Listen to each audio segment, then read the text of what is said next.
Hello, everybody, and welcome to tonight's episode of This Week Unloaded on the Unloaded Media channel. Tonight, we are just going to be doing a free for all because, quite honestly, I didn't have a chance to plan out who our guests were going to be this week. So we just decided we'll just throw something against the wall and see what sticks. As always, we have with us Tardot, the birthday boy. How are you today, Tardot? Not too bad. You don't have to necessarily lie to the people. You can just tell them we're lazy and forgot to put something together. I've got a topic. Nah. It's between doctor's appointments this week, and my wife wanted me to do house hunting and stuff online. So I just never got it. Just wasn't in the cards this week to actually go ahead and schedule anybody. And then we also have with us tonight Snowy North, Gunslinger. How are you, Snowy? I'm doing pretty well. How are you guys? And then we have Night Strike. How are you tonight, Night Strike? I'm doing good. By the way, shall not be infringed. And I have a topic if you guys want to talk about something tonight. Look at Night Strike being an overachiever. Yeah, I know. Lord knows I don't have topics on my own shows. And just now joining us, we have Mr. John Z. How are you, John? You there, John?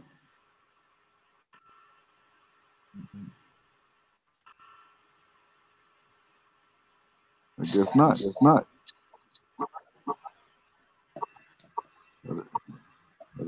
Sorry, John. We're horrible people and forgot to email you, let you know we didn't get anything together. That's okay. You want to hear the intro? Sure, go for it. Okay, give me 1 second. So I didn't mix the files together yet, but okay.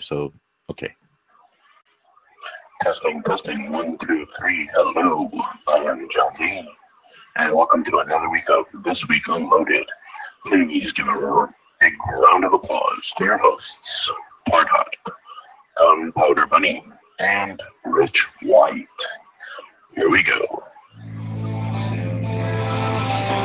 Testing, 1, 2, 3. Hello, I am John Z. Testing, 1, 2, 3. Hello. Welcome to another week of This Week Unloaded. Testing, 1, 2. Okay, I didn't mix it together yet, but you get it. It sounds like the opening. Sounds like the robots are taking over. Robots. Say it right. Unless it's Robo. That's different. So I just have to mix those two together, so they play at the same time with the music in the background a little lower. But I'm still working on if I want a robot voice or if I want a regular voice. What do you guys think? I kind of like the robot voice. Yeah, makes me sound computery, right? Apparently, we're getting a major echo. From who? It sounds like coming from everybody. Are we live? John. Oh, snap. We're live. Yeah. We're on live. Oh, crap. That's why horrible people. We didn't send you an email. We just got. Speaking of the robots. Sorry, robots. Tardite, you might want to check your mic. No, it's John. It's John Z. It's me? Yeah, it's coming from you. Well, Are you Tardite sure? was major roboting. Are you sure it's me? The echo's coming. All right. Let me see what I can do about this. Okay, I'm going to go to mute, and I'll be right back. Sorry about that. And we lost Tardot. Just so y'all know, I did not get kicked off too, so he can't blame me for this. Is he the one hosting, or is that Tardot hosts the feed on his computer, and then he goes, I believe, and does his phone as far as talking. That's why you got like Yep. the unloaded thing, and then the rest of us.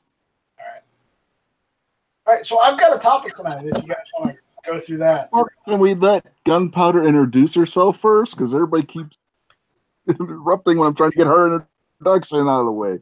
So how are you go tonight, ahead. Gunpowder? Don't stop. Gunpowder doesn't like talking about herself. I'm actually doing pretty good. It's been an interesting weekend so far. And Night Strike, I will throat punch you. Don't forget that. Well, you know, I expect it, so you'll have to be on guard. There, everybody who was worried because Gunpowder didn't threaten anybody during clearing the chamber, she just threatened to throat punch Night Strike. Everything is fine. Yeah, everybody was asking if I was okay, so I figured, I'd step up my game and threaten to throat punch somebody, so everybody knows that I'm okay. I'm feeling pretty good. Well, she's just trying to behave because it's a national holiday today. The Night Strike got it. She's trying to behave for me. It's my birthday. Listen, that would be the reason to not behave. Take Oh, your yeah. ego down Yeah, a notch. not live on the air. We can't do that. That'll get us shut Yeah, down. that would not meet YouTube's rules here by any stretch of imagination. Anyway, let's go back to something else. Gary just came in the room. How are you tonight, Gary? Well, I'm doing all right. Whoops. Don't know what I just walked into, though. Gary, I've been here and I don't know what you just walked into. I started this thing and I don't even know what you walked into. I mean, Tardot, if you and Gunpowder Beauty need some time alone, we could go and wait until you're done. Yeah, we can take 5 minutes off and come back. Ouch. I Oh, found you're it good. being- You're good.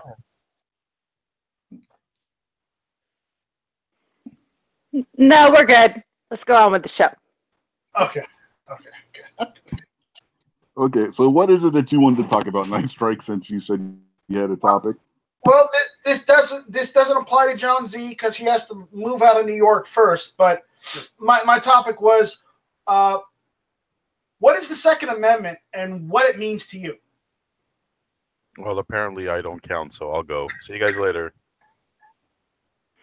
Well, we all know what Night Strike's topic is, and we all know his famous line, "Shall not be infringed." So, everyone else who has something to say, y'all could totally jump in. Yes. And John, I just said that because, you live in New York and you can't exercise your Second Amendment unless, you're Donald Trump or, the mayor. As Archie Bunker would say.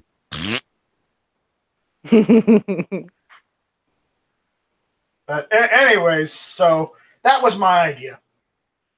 So there you go. I mean, you did why I carry. That's last week, and that's great. But why not delve in a bit more into the Second Amendment, other than the "shall not be infringed" part? So, but Oh, so saying that it means no fringes isn't acceptable. no, it's not. Just for that, I'm gonna make sure your blue dress is full of fringes. And you can wear it. Don't threaten me with a good time. I'll totally sport that pretty thing. Night Strike shall not be infringed. With my black combat boots. What now? Oh man. Okay, getting in the hole now. Quick, Rich, dig us out. Night Strike, do not infringe on thy people.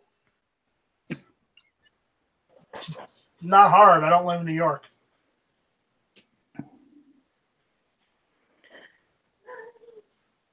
Okay, so Clover Tech out in the chat has a great question. It says, a well-regulated militia. What does that mean to everybody? So, let's go. Let's see. Trying to pull hangups back up. Since it was your question and, well, your theme, you go first, Night Strike. Well, if we go by the definition of the militia from, the time of which the Constitution was put in place, I think it was anybody in between the ages of what? It was like in ages of 17 and what, 80 something? There was no age limit. The militia was any able-bodied male who was trained and drilled or not who could meet a threat. Oh, right. Okay. So there you go. It's any able-bodied citizen that is able to. Well, specifically at the time, it was able-bodied male, but yeah, remember this was back in the 1700s. Male, but unfortunately, we have that equality thing now with women. So yeah, I know. That's why I said but you said the original definition. That's why I'm saying originally, yeah, it would have been every able-bodied male. Yeah. So. Well, I'll say what a militia means to me as far as the Second Amendment is concerned. We already have a military force. The militia is just like you were talking about. It's a citizen. To me, it's a citizen force that is able and ready to stand up to defend the nation, to defend us against tyranny,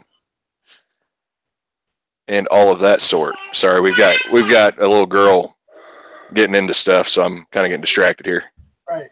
Now, remember, the Minutemen during the Revolution, they weren't actual military people. They were technically, militia. Well, that's what I'm saying. Is it's militia, and your Minutemen were citizens that could be ready at a minute's notice, at a moment's notice, but at a minute's notice to gather and go into battle when necessary, and they were willing and able to stand up for the nation. Right. Well, so going back to kind of what Tardot was saying with it being a general group of citizenship is, for me, a militia is the citizenship. And granted, do I think everybody needs to be extremely highly trained so that they can defend themselves in any situation and to be considered to own a gun? No, but my philosophy on it is if we consider the entire population to be a militia, then we can use examples of why did the Japanese in World War II never actually attack us on mainland. They only bombed bases and stuff like that, only bombed Pearl Harbor. They never actually attacked.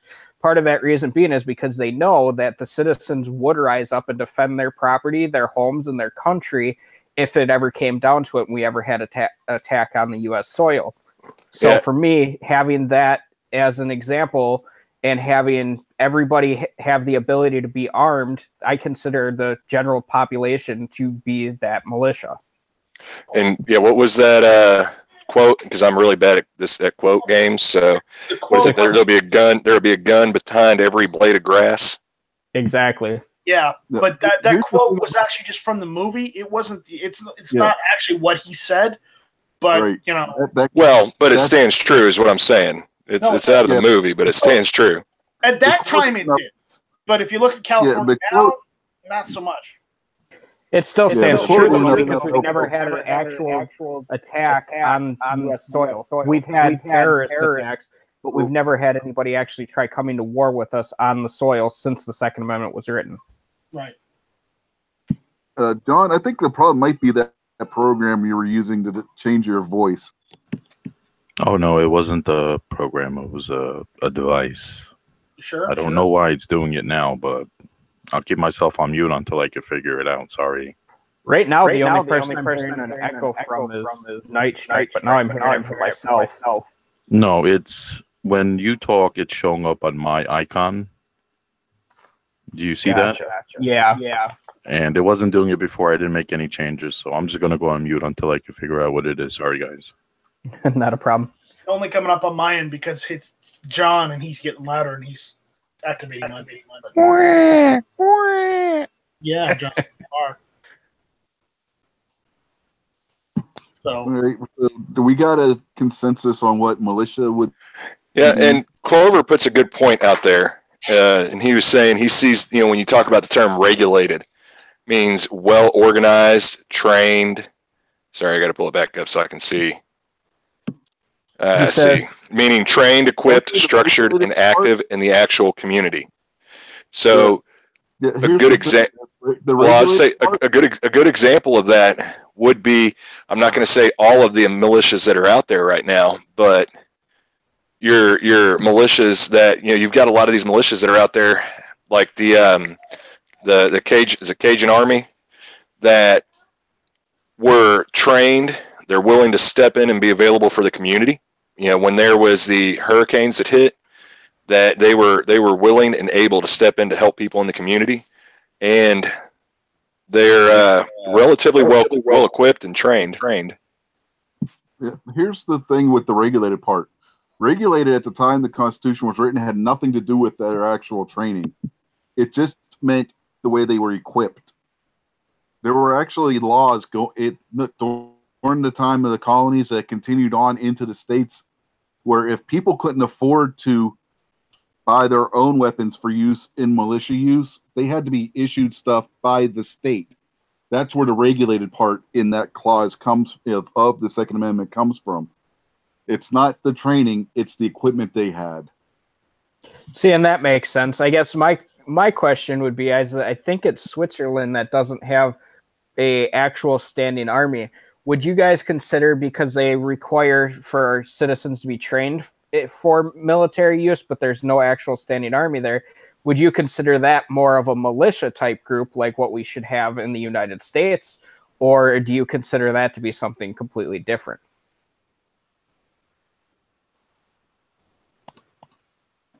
It'd be different.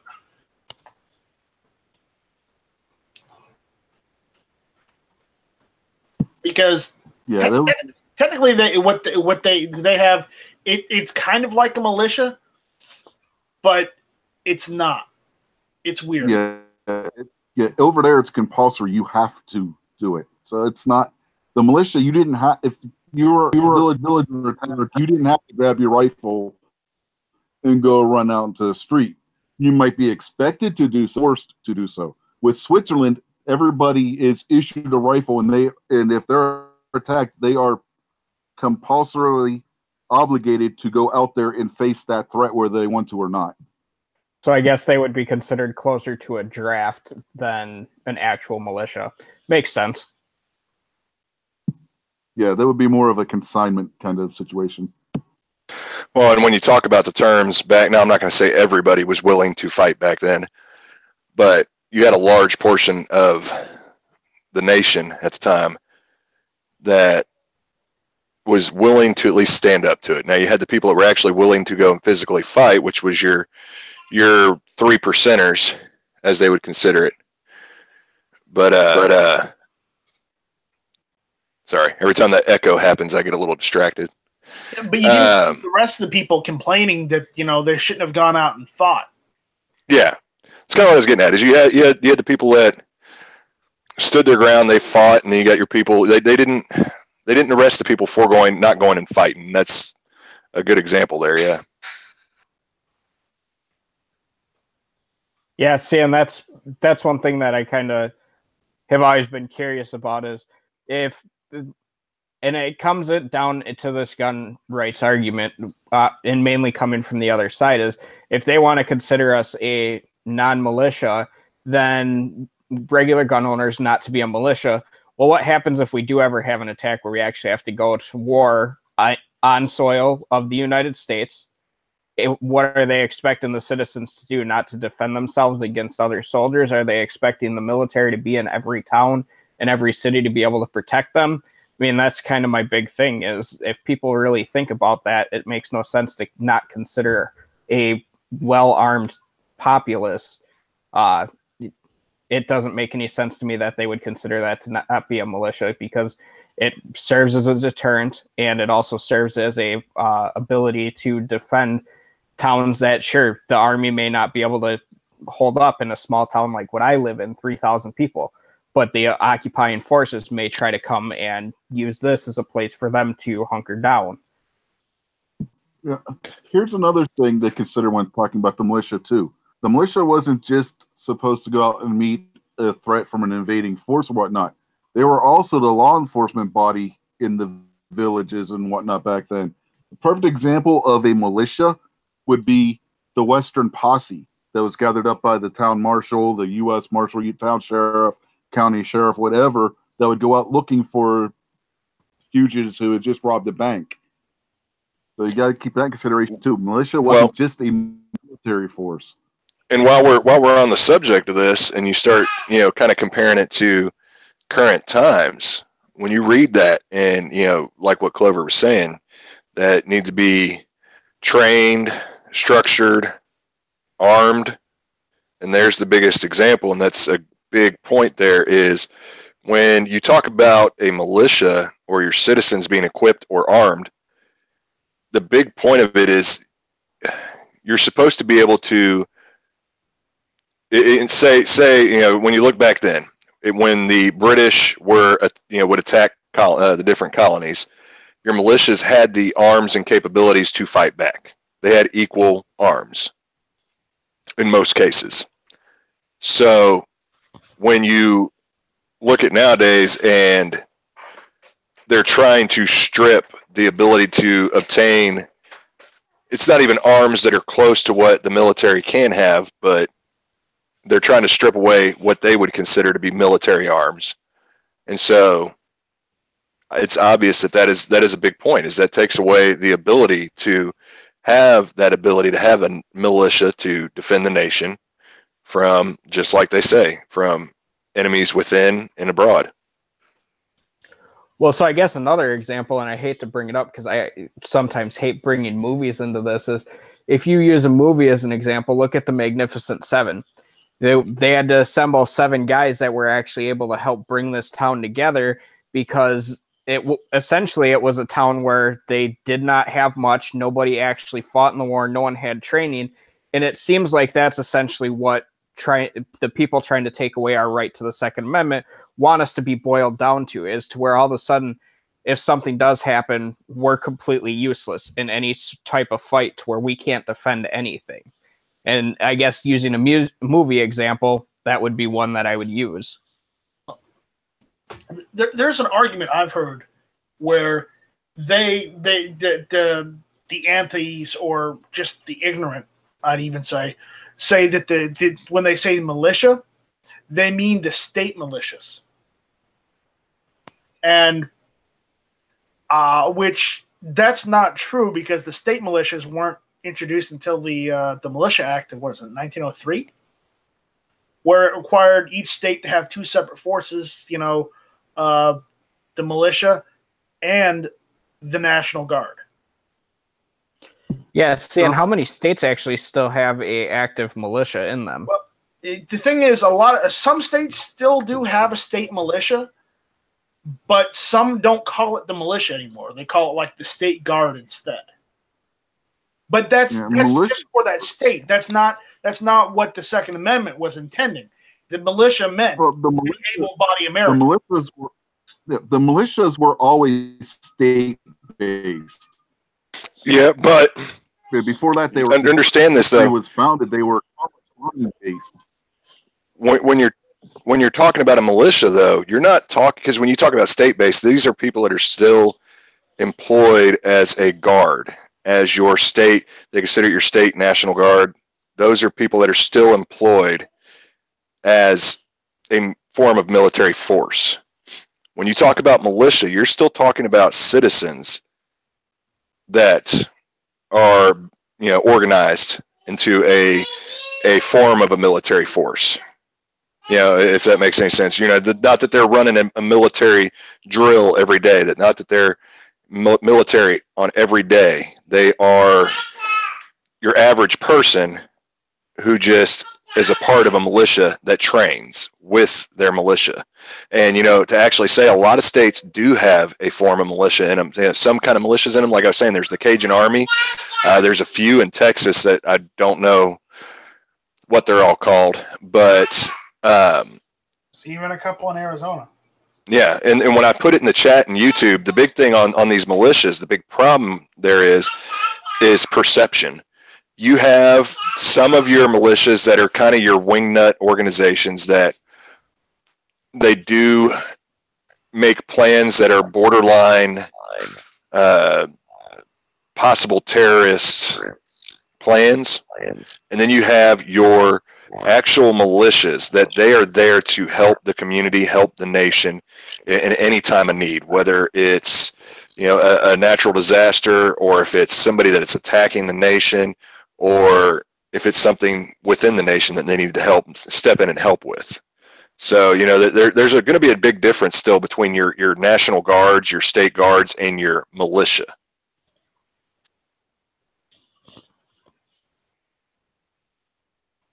Yeah. Well, yeah. Clover mentioned something out there in the chat, and he's right about that. The militia clause is separate from the right of the people clause. Yes, it is separate, but a lot of the let's just say the left don't see it as such. Yeah, and I think that's because the problem. Know how to read old documents.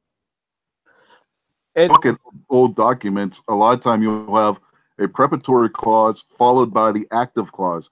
The preparatory clause in the Second Amendment is the militia clause.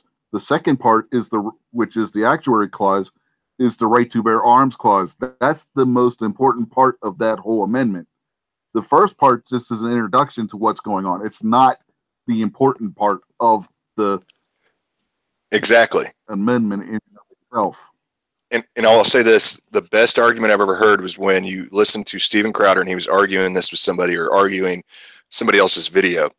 And the big point he made is because they sat there, and it may have been the Young Turks or something, and they made the point to say, well, the forefathers, they didn't perceive all of this happening, and they were detailed down to every punctuation and letter that went into the Second Amendment, and to all the amendments in the whole Constitution. And Steven Crowder came back and he said exactly, and that's why you have the commas that divide each section of that amendment and make it into that kind of clause. Each clause of the amendment there. Tuhati just brought up a kind of decent question, I think, and he says, aren't most militias looked at as domestic or possible domestic terrorist organizations? And unfortunately, from my viewpoint, it seems like that the modern militias do get thrown onto some sort of list as being a possible terrorist organization. But the reason for that is because the government views it as somebody who will actually go through and fight against them if they are pulling some crap. So yeah, I completely kind of agree with him on that point. Is unfortunately that's how most militias get looked at nowadays. Yeah, but the problem with that is you got to look at how some of those organizations are representing themselves. There's going to be those people that pretty much bring it on themselves. When you're sitting there acting foolish, you're going to get labeled as the fool. Now, there are, I can't remember which one, Ghost Tactical was talking about one the other day. Cajun Army. Okay. And then there was another one. But those, they're not frowned upon in society just for the simple fact that they do a good job. They help with things other than looking just like a militia. They get out, they get organized, they help with natural disasters, things like that. So the community already sees them as people who are helping, people who are going out and being upstanding citizens, not, just being labeled as a gun nut. Those militias are the ones that are being seen as the good guys, because they're making it so the community sees them as someone that is there to help. Now you've got these other ones that look like extremists. They go around carrying rifles out every chance they can, looking like a threat. Those are the ones that get frowned upon, and it's for a reason. It's how they are representing themselves and how the community sees them is whether or not they are a problem or there for the actual community. The best analogy I gave the other day when we talked about this was and this is only because it's really dominant in modern culture and in TV and everything, but this is if you take a motorcycle club and compare it to a motorcycle gang. Motorcycle clubs tend to get bad raps because of what you have motorcycle gangs doing. Well, don't I guess also register as clubs too? Yeah, technically, because the Hells Angels, Outlaws, and all of them are considered They can, but yeah, from what I've seen, there's also different forms of registration as for your club. With different, I guess, organizations. Because I've seen some places that won't acknowledge a club as acknowledge a gang as a club, just because of the actions that they do. See, I guess my thing is that maybe it's looked at differently in different parts of the country, because I know, like Tar and Gunpowder, you guys are in Texas, you guys are in the southern part of the country, but I'm in the north, and if you even mention the word militia, there is no such thing as a good stereotype to go with militias in Wisconsin or any of the surrounding states. The way that it's viewed around here is all militias are bad and they're all terrorist groups. So unfortunately, I think there's a bad connotation with that, and that is due to the few that did a lot of stuff to get themselves looked at as bad. But unfortunately, I think it's going to be a long battle for any term using militia as a term up here to get turned around and actually be looked at in a good way. All right, so Clover jumped in. I'm assuming we must be really missing something. He felt like he needed to jump in and straighten us out here. Yeah, I had a minute. I've got I don't know, about 15 minutes maybe. But first of all, two hotties talking about the perception and that everybody on a militia, is going to get on a list or whatever. And that's just not true. Militias don't share that information with somebody, so who's going to know? I mean, if you live in a leftist state, then maybe, and you're in a situation where there's leftist groups and they can identify you and figure you out, maybe. But I really don't want to go down that road, because to me that's far-fetched to think that that's something that's going to happen. It's not like you register with the federal government or something, or even the state government, or even necessarily the local authorities, because there's militias here that work with the local authorities, especially in disasters and stuff like that. And the local authorities don't necessarily have a clue who these people are, necessarily. So I don't know how that would work. But and when you look at the situation, no, go ahead. I was saying, when you look at situations like what happened in Louisiana with the Cajun Army and everything, they were working side by side with the authorities, and authorities were more than happy to have them help them. And the authorities in Texas ain't got a clue who these people coming from Louisiana are. They just know they show up and they're part of the Cajun Navy, right? So yeah, don't let that scare you. I mean, if there's a militia out there and they do good and they're out in the community and this, don't let that mess scare you. That's just a scare tactic to keep us from doing things like that. And, rightfully so. It works because there's idiots out there, right? That's why the scare tactic works, is there's idiots out there that do things that maybe do get on a list because they do things, or they've started up a quote-unquote militia that's doing nefarious things that are getting on lists. Now, if you're a part of that, yeah, I agree. But I don't think in any of the better ones. Anyway, it's not why I come on. And Rich hit on it. And one thing that we have to remember when we're talking about the Second Amendment, it's just like, this is an approach I always use. I use this when I read through the Bible as well.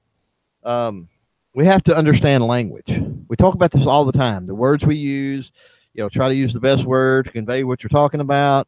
It's why I don't like swear words and stuff like that. They're pointless as far as furthering a conversation or articulating a point. And language is important. So with older world language, I should say, like the Constitution was written in, Rich is absolutely right. The way that they word things is weird. You got to realize every other language in the world is like completely different than English. Just look at the words. I mean, we've got words that sound the same that mean different things. We've got words that it's just crazy. We got 15 words that mean one thing, you know. Used to not be like that. Once upon a time, language has evolved, especially English, American English, has evolved drastically since the Constitution was written. So you look at foreign language. Look at, for example, Spanish, right? In English, you know, you tell your wife, you say, I'm going to the store. I'll be back in a minute, right? That phrasing gets flipped around when you're talking about other language. That's not how that's said. It's more like to the store I'll be back in a minute to the store I'm going. Is kind of how you say that with other language, like Latin-based or something. Yeah, it's all kind of reversed. I took a lot of French. It's Yoda speak, is what I say a lot of times. It's Yoda speak. It's literally the way Yoda talks on Star Wars. He talks in that old language. So when Rich is right. When you're looking at the last part of it is the important part. And if you really read and pay attention, you understand why.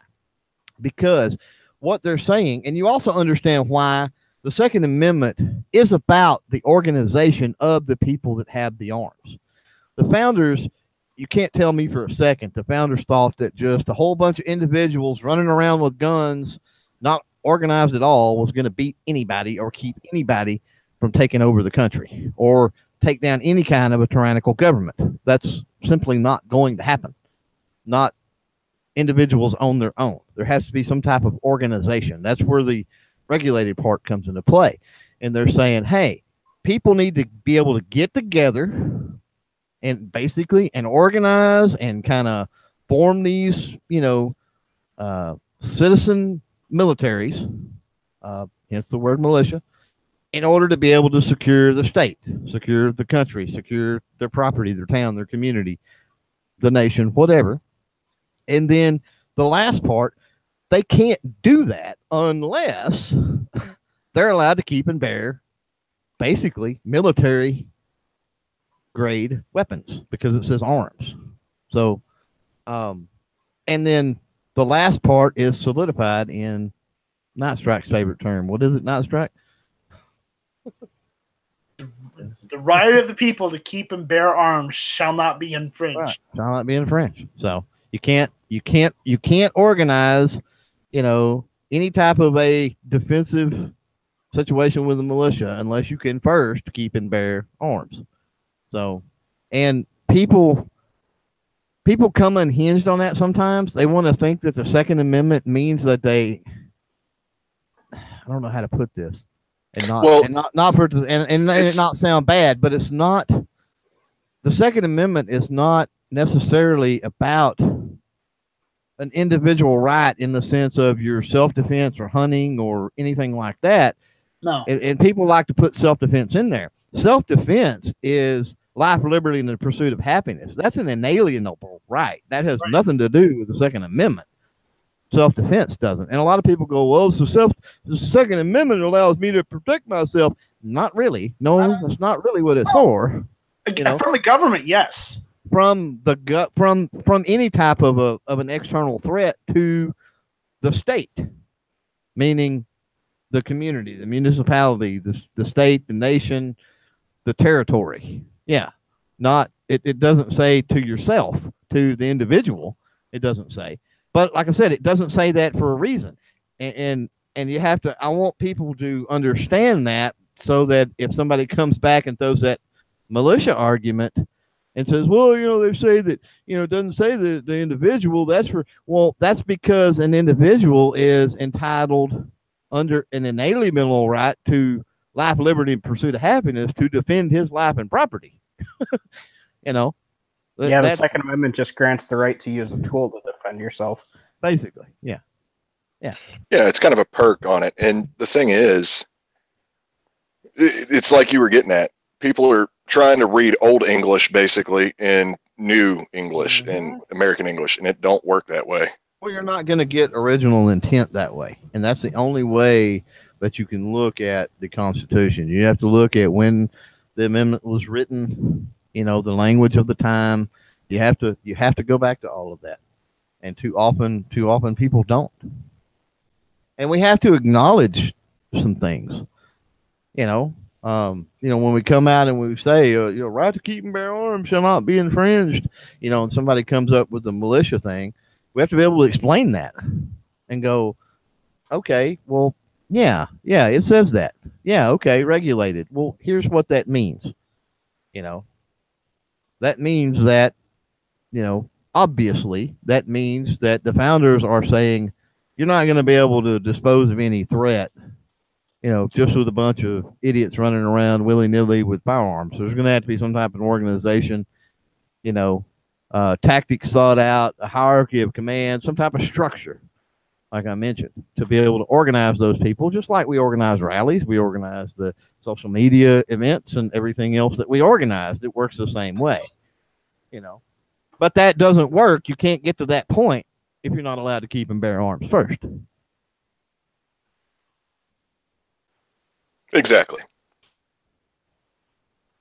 Yeah, I think that was a very good way of putting it. And it definitely brings a lot of stuff into terms for people to think about, because I think that is one major thing that tends to get forgotten in any discussion about the Second Amendment, or any amendment for that fact, is they were written back when our language was completely different. So you have to think about what their intent was back then, as opposed to what with modern English, American English, would be considered the intent now. Hold up there. I know some of you believe that, but unfortunately, the wording of the Second Amendment and the dictionary from 1776, or, let's say 2016, or hell, 2018, some of those words still mean the same damn thing. Well, people want to say they mean something else. Okay. Well, yes and no. Okay. There's a difference between those. You don't have the left hijacks words. They've done it forever. And I don't, let me back up, because that's unfair. That was a completely unfair statement. Society as a whole, regardless of the faction, hijacks words all the time. Glock is just a generic term for a handgun now, for example. And, assault weapon, where'd that come from? That was Nazi propaganda that, basically German propaganda, I should say, that, has been just steadily perpetuated into even more propaganda that anti-gunners use. There's really no such thing. So.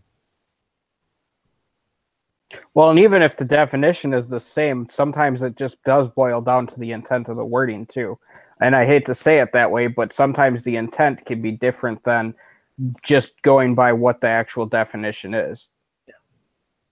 But my point is those words, while yes, the people want to try and misconstrue them all the damn time, that's fine. If they want to use the words wrongly, they're going to use words wrongly. They're going to use it for slang.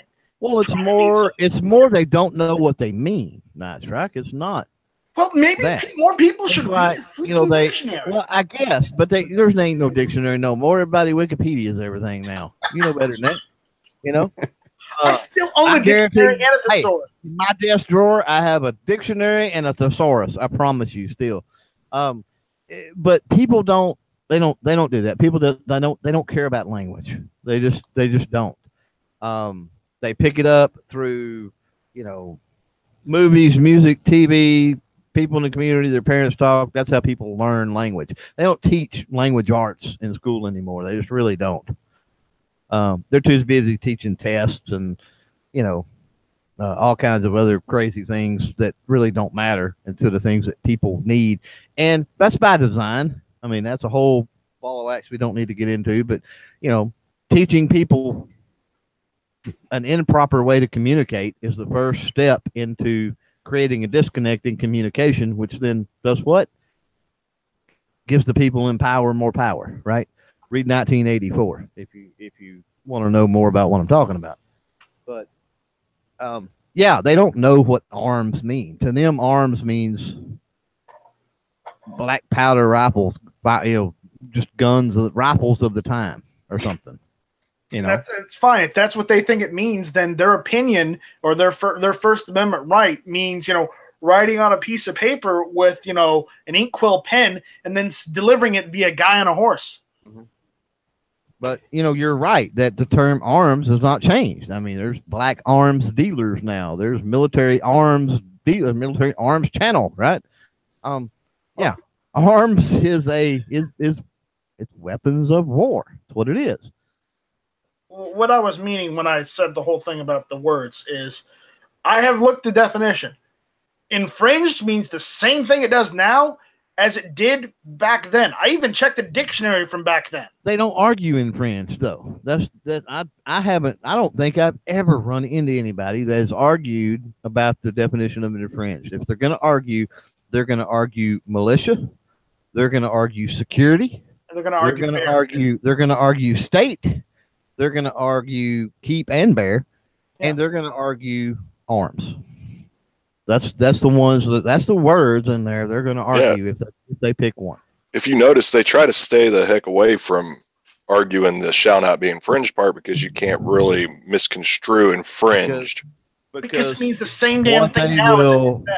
What they will argue on that a lot of times, especially the keep and bear and arms, they'll say, well, that stuff was supposed to be in like a town armory. You had access to the town armory. You weren't allowed to have them necessarily in your house. And you could go down to the town armory basically and check them out or whatever. That's what I've heard people make that argument before. And that may be true if it were not for our inalienable rights, which is to hunt food, defend ourselves, defend our property. If it were not for life, liberty, and the pursuit of happiness, that may be true. And that's my point, is the two together is what makes the argument rock solid. It's not one without the other. Well, so getting back to kind of what I had mentioned earlier about the difference between the definition, a lot of people who are arguing this honestly don't care what the actual definition is. I think we all can agree on that because most of them can't even tell you what an actual assault weapon is or can't tell you what a lot of the terms they're using actually are. Like semi-auto, they're considering revolvers to be semi-auto in some of the discussions I've had, which to me it makes me laugh. But Night Strike, here's one for you. So going back to the intent, if I tell you that I'm a security contractor, how many different definitions of security contractor can you think of? Or how many subsets of jobs as a security contractor can you think of? Well, that's a good question because those that I can list off is, are you a security guard or are you a member of a PMC? So that's exactly my point. So like for me, I work for a company that provides executive protection, and then we also offer international contracts where we contract out through the Department of Defense and through the U.S. government. But then you do have people, okay, so I work for a security contractor, but to them, the definition and the way that the intent of that word is being used is that they are a security guard at a mall. So it's a big thing, just like it can be considered different if you're a PMC whose only job is to go over to like Iraq or Afghanistan and have and go and do asset protection over there, as opposed to me who does asset protection here. And then on top of that, you have asset, which is another word that can be used in multiple different terms and can be taken a bunch of different ways. An asset could mean a physical piece of property. To me, an asset is the person that I'm providing executive protection work for. So somebody that I'm bodyguarding. So a lot of the times people don't pay attention to what the actual definition is. They pay attention more to what the more towards what the intent of it is. Part of the reason why you don't hear a lot of security contractors, even if they are only going overseas and that's the only type of contract that they provide, part of the reason that you don't hear them called PMCs anymore or call themselves private military contractors or whatever terms you can think of. That these days. That, and on top of that, because of groups like Blackwater that gave that name a negative connotation, everything started getting put with a different term, such as security contractor became the blanketed term for everyone in the industry, no matter what type of work you actually provide.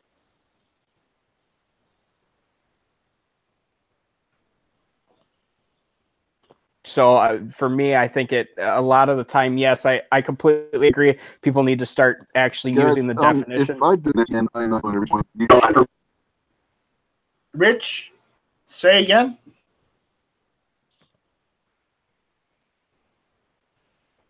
If I get dropped again, I'm not going to rejoin. I think my internet's just acting up, and it's beyond my control at this point. If I drop out again, I'm just going to stay gone. I'll be out in the chat listening and everything, but I won't be. Okay. Isn't it his show? Well, that's one of the reasons why I have Tardot as my guest host. He hosts the actual feed because my internet's so bad that in case I do end up having difficulties, he can take over and run things. Okay. Yeah, Night Strike. Yeah. Yeah. So now that we've got it down that people hate definitions, Let's move on. So are we continuing with the what does the Second Amendment overall mean to everybody? Why not? Or if not, I got something else that I would like to bring up. We're not done with the conversation. We kind of stopped in the middle. Well, towards the end. Okay. Okay. So what part do you think we're missing, Night Strike? Well, here's one.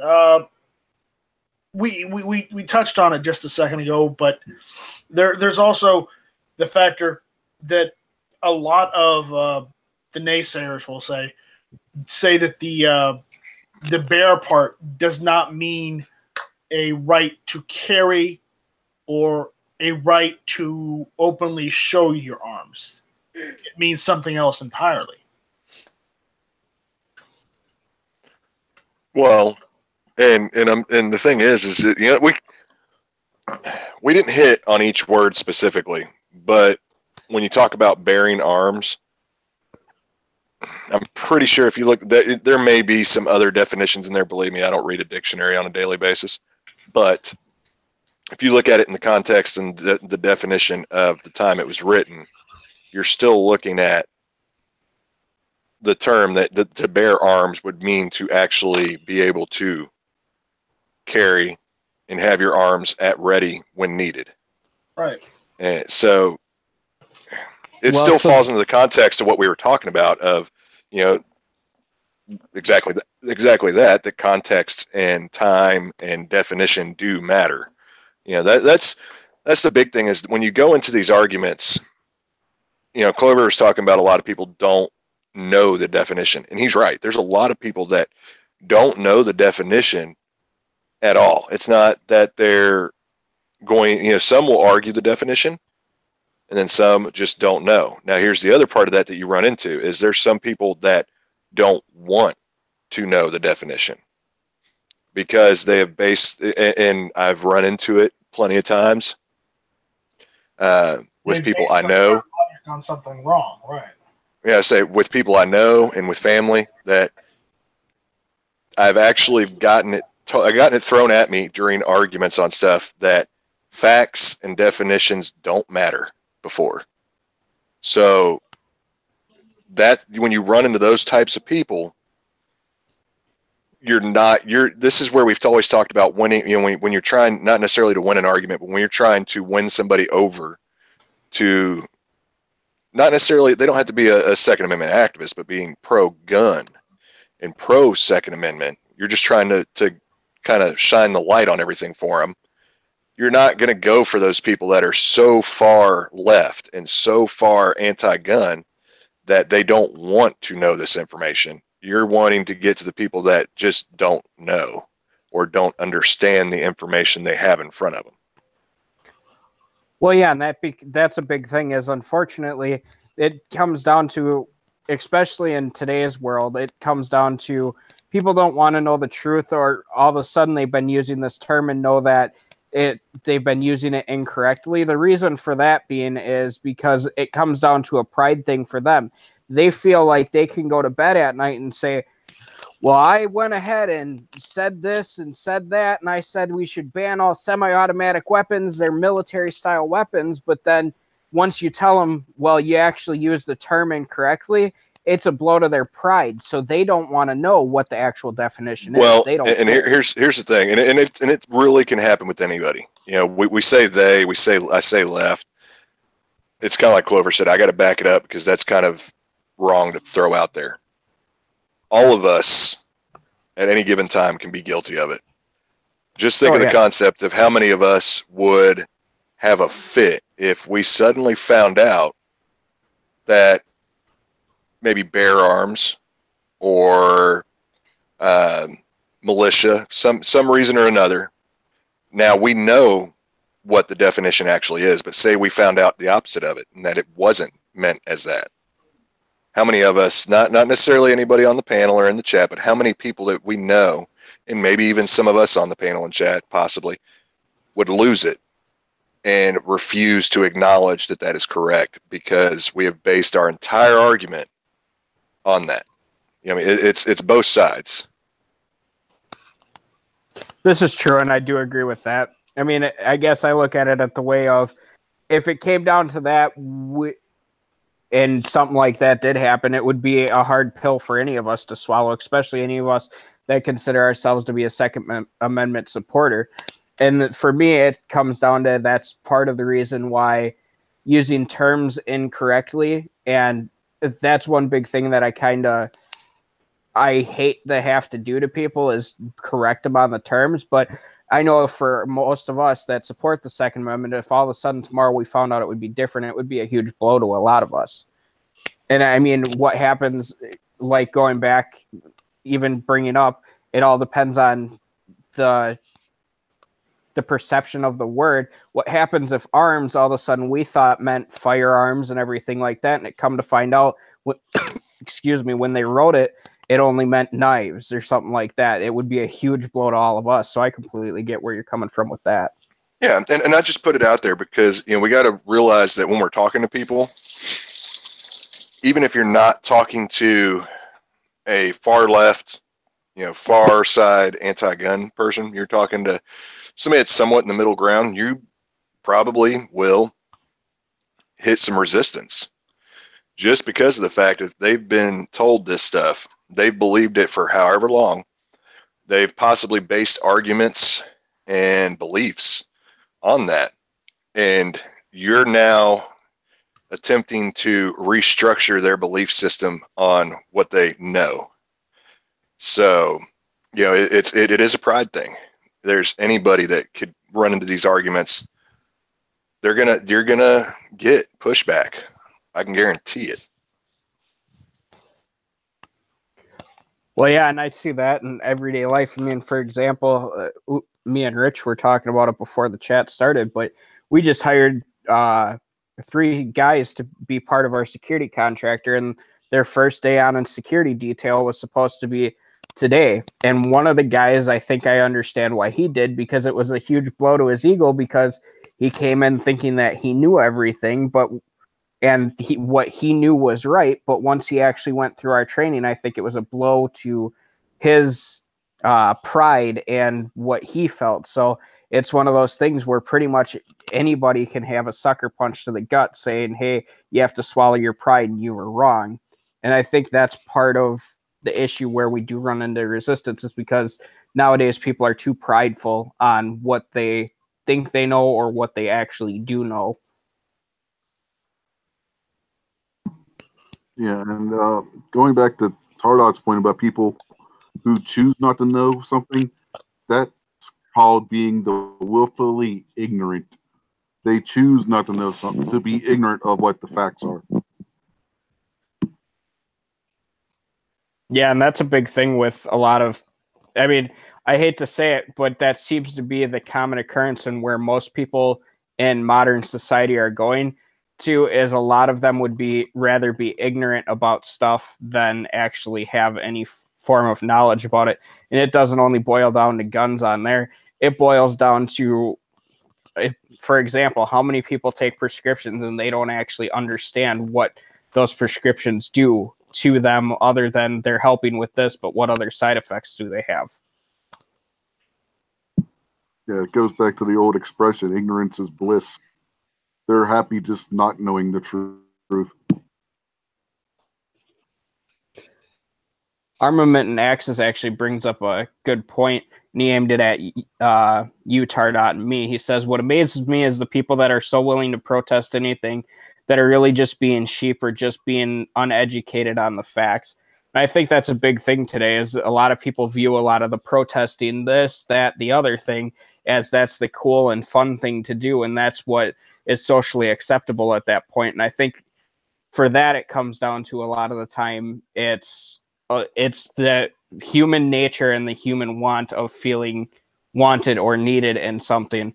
So they jump into the protest or whatever is going to be the thing that makes them feel welcome and wanted at that point. And I think a lot of the people in the middle, if we as a community do actually reach out to them and show them that, hey, we're welcoming, we want you in our community, I think that's a big part that helps bring people into our community as well. Well, and I think a lot of it too, I do agree with that a lot of it comes down to the human nature to have to want to be involved and to be needed.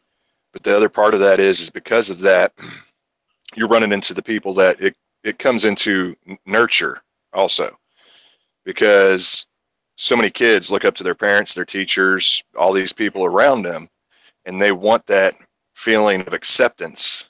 So they're not going to disagree. And then you also do have some parents that refuse to let their children disagree with any point they ever make, regardless of what it is. Yeah, but you also have some kids out there that just think that they're entitled to say whatever, do whatever, and there's no consequences to it also. Not exactly. Yeah, I mean, I agree with that, but not exactly what I was getting at. But just what I was getting at was just, when you look at the kids that follow, for instance, the March for Our Lives things, you've got kids that are being manipulated by their parents and by other outside sources. And because these kids are on TV and being broadcast everywhere, now you have parents and other kids that are being manipulated into following, where they may not have traditionally followed these other kids on this path. Well, so then I guess that's kind of something that I always question, because like I said, I'm 26. I'm younger than pretty much, I think, everybody on this panel tonight. But my big question is when did that start happening where instead of teaching kids to think on their own or think for themselves, when did we start running into that issue where they're being taught to just follow along and be the sheep and start just following everybody? Because I know when I grew up, I was born in 91 and I graduated high school in 2010. And my grandfather, my mother, my grandmother never forced me into their beliefs. They wanted me to go out and forge my own beliefs. Well, and you still do have parents and other people in society that follow that path of, I want them to become their own person. Now, obviously, they're not going to let you do anything to hurt yourself or anything like that, but they're wanting you to develop your own thoughts. But I couldn't tell you, honestly, because I think it happened probably just a little bit before my generation, which is still probably your generation. I fall into the very beginning of the millennial generation, I believe. Yeah, and so that's the same with So me. do I. I mean, I was out of high school in 2003. I got in at 1999. So you're talking.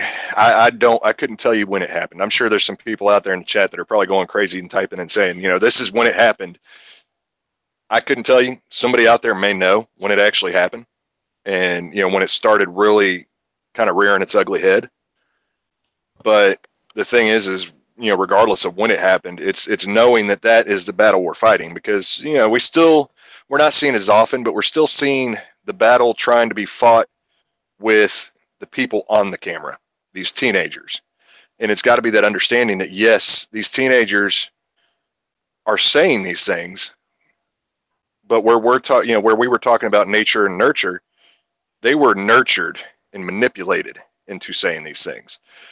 Now, would they have said it before, regardless if their parents were saying say it, or if people behind the scenes were saying say it? There's a possibility, but I bet there were probably some of them that didn't quite understand the depth of the situation, that probably wouldn't have jumped on board, except for all the stuff that they were getting, the TV time, and that they were being pushed by outside forces to say things.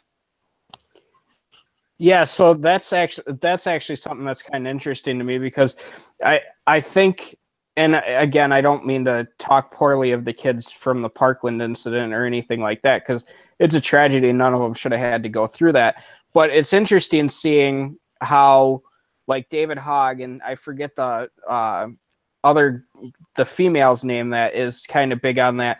It's interesting to see that you're actually having two sides of the argument, because I forget the kid's name, but there is somebody who is pro-gun from the same school, went through the same incident. So it's interesting for me to be able to see that there is the different sides coming out of this, and that it's not necessarily, I mean, I'm not one to buy into that schools are only there to indoctrinate kids, but it's interesting to see that there are still certain free thinkers out there that are willing to express their opinions.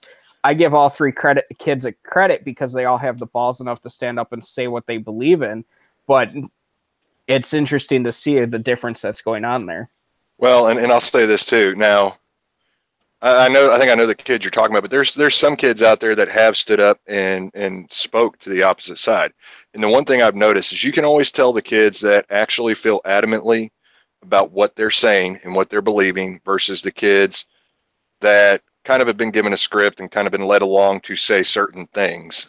They may not be given an exact script, but they're kind of being pushed to hit a certain narrative and make certain comments during their speeches.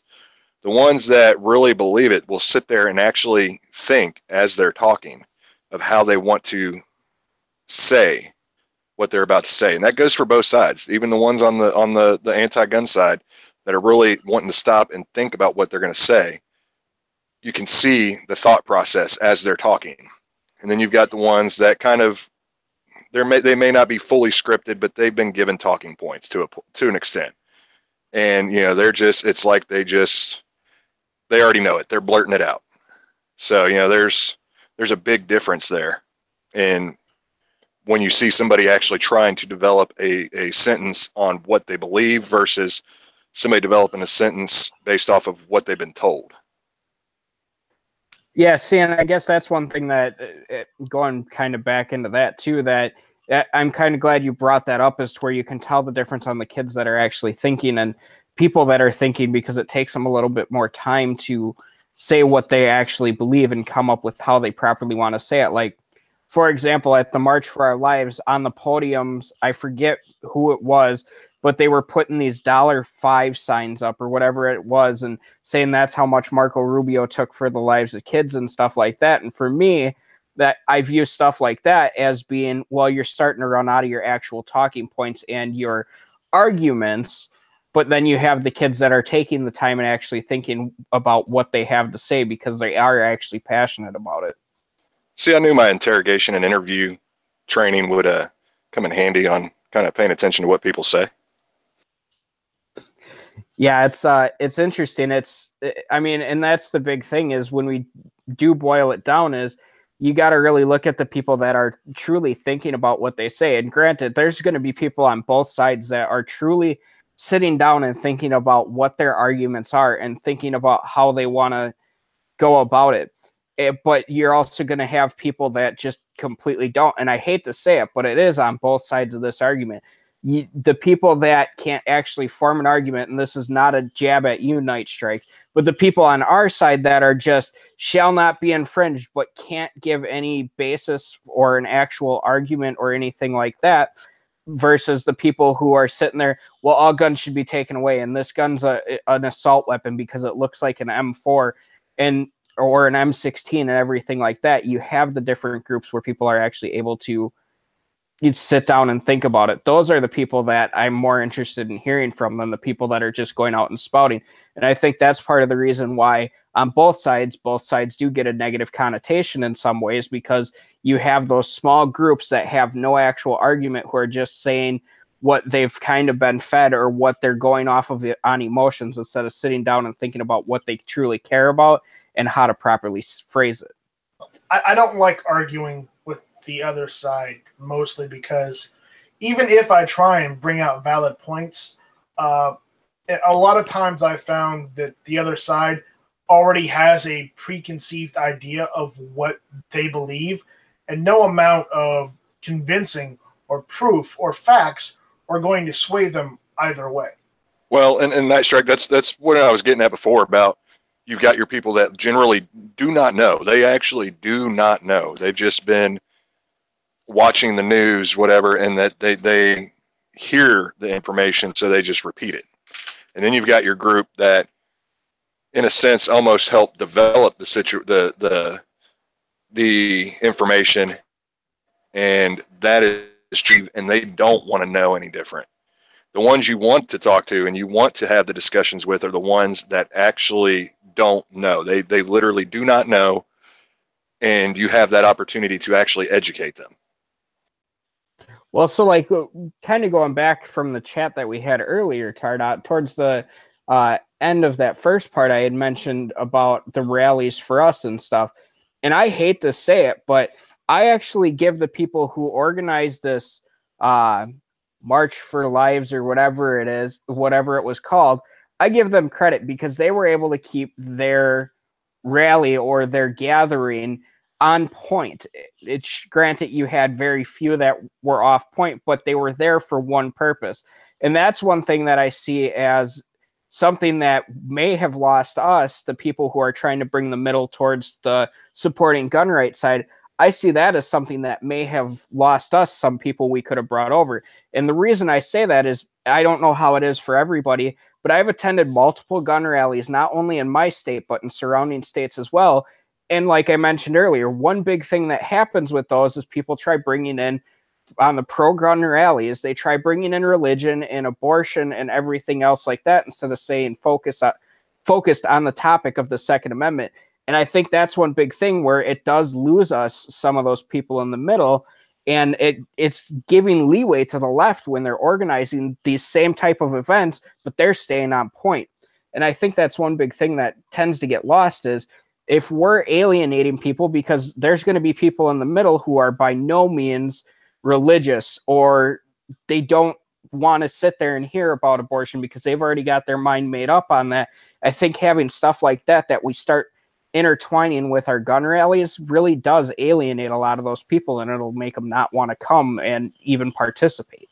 It does. And the best thing I can tell you right now, the reason that rally for the March for Our Lives was more organized in that sense is because they've learned lessons better than our side has. Because if you look back, they've made the same mistakes that our side tends to make on the pro-gun, anti-gun side. And it's consistently, there's consistently been issues with their arguments because of that. The disorganization, the falling off topic, things like that. And they've learned their lesson. And so when they develop, if you look at this rally, it was more polished. It was more well-funded at that. And so now you have this polished, rally versus when you look at the videos of the rallies that were happening in state capitals to coincide with that, and you have the pro-gun side that's trying to do a counter rally, counter protest, I guess you could say, and suddenly we're not as organized, and we're just jumping in with whatever topic comes to mind, whatever we're passionate about. And that's the problem, is not, and when you look at that, not only when you throw out there, for instance, abortion, just because you think it and you're pro-gun doesn't mean that every other pro-gun person standing next to you thinks that same exact thing about abortion. Not everybody on the pro-gun side is a conservative and solid all the way right-leaning conservative. So that's the perspective we got to keep out there. Is this is a rally for gun rights. This is not a rally to throw out conservative talking points left and right. This is a rally for gun rights. Well, so it's funny that you mentioned that because, like, yesterday, my old boss's wife is somebody that when I was in Boy Scouts and everything like that, she was a scout mom. And she posted something about suicide rates, and it automatically turned to an anti-gun thing because she tends to go, her friends tend to be on the more liberal side. And actually sitting down and having a conversation and making my points, it was assumed that automatically I was a conservative, which in most cases is not true. Pretty much one of the only topics I vote on really that is consistent with the Republicans is on firearms and the Second Amendment. Other than that, I tend to stay more towards the middle. I play both sides of the field. And for me, it's like if we're treating people like this at the rallies that all the people there have to be the conservatives, it drives people like me out. Now, granted, I'm a religious person, so I don't mind sitting down and saying a prayer. But for example, if we take, say, Ben Shapiro happened to show up at one of our gun rallies. Well, he would probably feel a little bit alienated if we had a Christian pastor standing up there and he happens to be Jewish. And that's a big thing that I try to bring up to people is you really got to sit down and think about it. If you're alienating it, it's something where it's going to turn a lot of people away. Now, going back to this March for Our Lives, I think... I need to correct you on one thing. While sometimes the Jews won't recognize the issue is the God from the Christians and the God from the Jews is the same God. Just FYI. Well, and I was to say, that's not entirely kind of the same thing. If somebody wants to, this is the same idea of maybe saying the Pledge of Allegiance in school, the actual Pledge of Allegiance. So just because a pastor wants to step up and do a prayer, maybe before a rally, not everybody has to join in. Not everybody has to listen. What we're talking about is when you're actually involved in the rally and you're doing the rally and you're arguing religious or conservative points and throwing that out there when we're there to argue the Second Amendment, that's when you run into an issue. And so when you start looking at all these other hot issues for hot political issues right now, that's why, like you said, you're in the middle. That's why I flat out just say I'm a constitutionalist. I am fiscally conservative, but I'm a constitutionalist. That is my main focus is, are we abiding by the original set of rules for the government? And sadly, we're not. We're really falling off the wagon there. Yeah. Well, and then the other thing I was going to mention is it's funny that and I hate to put it this way, it actually was interesting to me. This March for Our Lives, I don't know if you guys remember the march in when Obama was in office, but this march only had about 200,000 attendees, which is a drastic number. That's huge. However, when this March for Our Lives happened with Obama, it was actually 600,000 that showed up to that. So I think a little bit of the polishing may have worked against the anti-gun crowd, or maybe it's there. People are actually starting to realize that the anti-gun crowd is starting to lose some traction because a lot of the times it's not based on fact or based on any truths. It's based on their more of an emotional thing.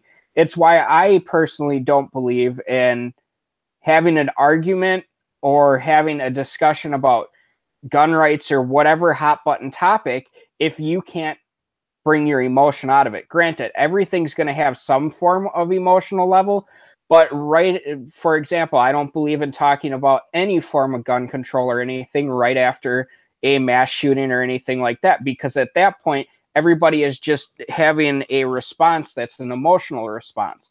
It's not a logical response. It's not anything else, because when you're just going solely off of your emotion, you're not thinking straight. And that's a big argument that I have with a lot of people is, well, this is a perfect time to have this discussion and have this argument. No, let yourself calm down and check your emotions a little bit and then have any form of discussion on it. And that goes for people on every side of the political spectrum, every side of the gun rights movement, or any other hot button subject. Well, I'm going to start letting the rest of the room argue, I say argue, but discuss the topics because I noticed that I'm talking a whole hell of a lot. Yeah, same here.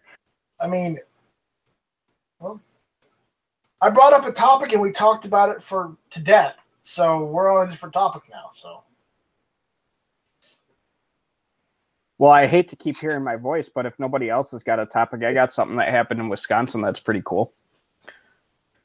Get something good or something? Go for it. Oh, it's definitely something good. So the way Wisconsin was working with our public ranges is if they were found to not be in compliance with something, or if they were having issues or anything like that, it used to be to where they were just pretty much automatically shut down. And I'm talking state-funded ranges or anything like that. For example, I've got McMiller, which is about 20 minutes from my house, and it's a nice outdoor range. Well, the state just passed a law, and it got signed in by our governor, that it flat out now allows those ranges to fix all of those issues before they're just automatically cut down. And that's something that's been happening a lot around here. Is we had quite a few state ranges over the last 5 to 10 years that have been completely shut down, but now they actually put an initiative in to save a lot of these state-sponsored ranges and a lot of these public ranges. And another big thing that happened is we did pass a $100 million school safety bill, and the anti-gun crowd had tried attaching a bunch of like reinstating our 48-hour waiting period for handguns and making a 48-hour waiting period for long guns. And every single gun control measure ended up getting shot down because the people who are our lawmakers in Wisconsin actually sat down and realized that they're not only going after one type of rifle or one object or trying to even limit those, they're going after everything. So everything got knocked down. So over the last 2 weeks, that's been a huge win for us here in Wisconsin. Yay.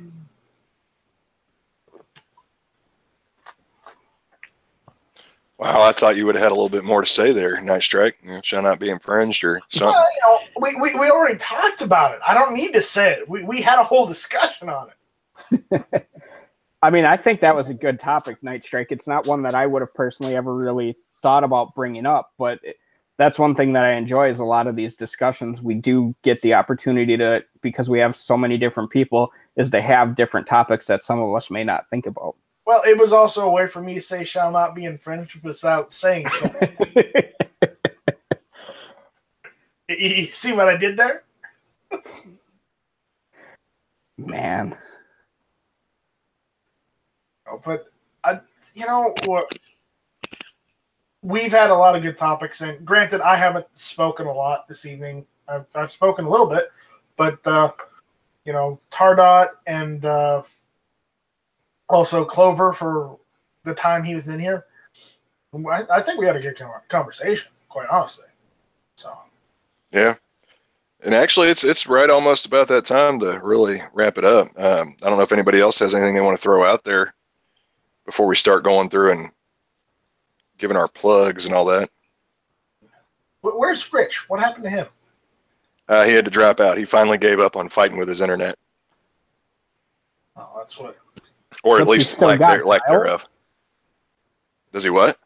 Does he have dial-up still, or what's going on? No, he's in a bad neighborhood where they. I say a bad neighborhood. He's in an area where they pretty much put him on bandwidth for, like, the way he phrases it, it's for like 20 houses, but there's 20 different connections, but there's like 100 in the area. So that's essentially why I just switched internet, so I just got internet back this week, but that's essentially why I dropped the last one I had. I was supposed to be getting 100 megs download and like 5 upload, and I was getting like 4 down and point something upload. Were you using Frontier? No, I was using Time Warner up here in Wisconsin. We were having a similar issue with Frontier because they were charging us for like 150 download speed, I think is what it was, and we were getting less than 100, and that was a hardwire connection getting less than 100. Yeah, see, now I'm on CenturyLink, and it's only a 10 gig down and a 1 gig up because that's the max that they offer here. But I haven't had any issues as opposed to what I was having with Time Warner. Like if I tried uploading a 15-minute video, it would have taken 12 hours to upload with that last internet. But now what essentially boils down to a 2 gig file only takes me about 5-10 minutes to upload. I didn't like Comcast, so I switched to the local telephone company in town because they went and unrolled. They rolled out fiber optic throughout the entire county. Yeah, see, I think we're getting fiber optic in the county that I live in and the city that I live in. They're actually running the fiber optic cables now, so hopefully within the next few months I'm able to get that. Or whenever Elon Musk gets that SpaceX satellite internet going, I'd pick that up in a heartbeat. So what? He's going to, he's going to send up into space one of his Wi-Fi routers and just spread internet out to everybody, just like he sent up his car, right? Well, so essentially what's happening is a lot of the satellites that they are dropping up there or putting in space are actually meant for this this global internet package that he's trying to offer. And the prices that he had proposed or that's been proposed are going to be, I mean, I think the cheapest plan was like $20 a month, and it was like 500 gigs download speed and like 25 or something up, and it was only like $20. Remember, you need a satellite dish to connect to satellite internet. But the thing about satellite is you got great download speeds. Those aren't contested. Problem with satellite is the uplink isn't nearly as good as the download. Well, and your other issue is I used to have satellite. Oh, it's been years, probably been about 10 or 11 years ago. And the problem we had was outages. Like it would go out left and right. Every time it rained or snowed, you were Ours, we even went to the extent of every time the wind blew the wrong direction, it would start going out. Pretty much. I had the same thing. I pretty much am with all on either like the Fios and the fiber optic or cable. One of the two is kind of my choice. Rich just put out there in the chat, his internet is hit or miss Tuesday nights, 9 o'clock. Yeah, he said, I'm not even getting 1 meg down or 500K up. I couldn't imagine living like that anymore. I would probably revolt or that is a statement on society right there. Is that you made the statement you couldn't even live with that, and that is a statement on society on how pampered we are when you talk about internet. Well, so I'm just thinking about it as because I do advanced work for the security contractor as well as other tasks. Like this weekend, I'm technically on duty right now as our RRT team leader. But I'm just thinking about it. I'm like, if I wasn't even getting a meg download speed and I was trying to plan out a route or pull up any type of map on my computer to start setting that route, I can't imagine how long it would take me to map it out before I even went and checked the area out. And Carla, you were saying, that says how bad our society is. You're looking at it from the wrong aspect. The thing is, when he signed the contract with the company, they were supposed to provide him with the speed that they offered him. And he's paying for this service, but he's not getting the speed he is paying for. No, I get that. I'm just saying. I mean, if he wasn't paying for it, then I'm just making an observation there that when we make a statement nowadays about, how we couldn't live with that or couldn't live without, the internet, it's just it's a definite perspective on society nowadays. He says on a perfect sunny day with no wind, I might hit 1 megabyte down. Well, I guess this ain't no sunny day.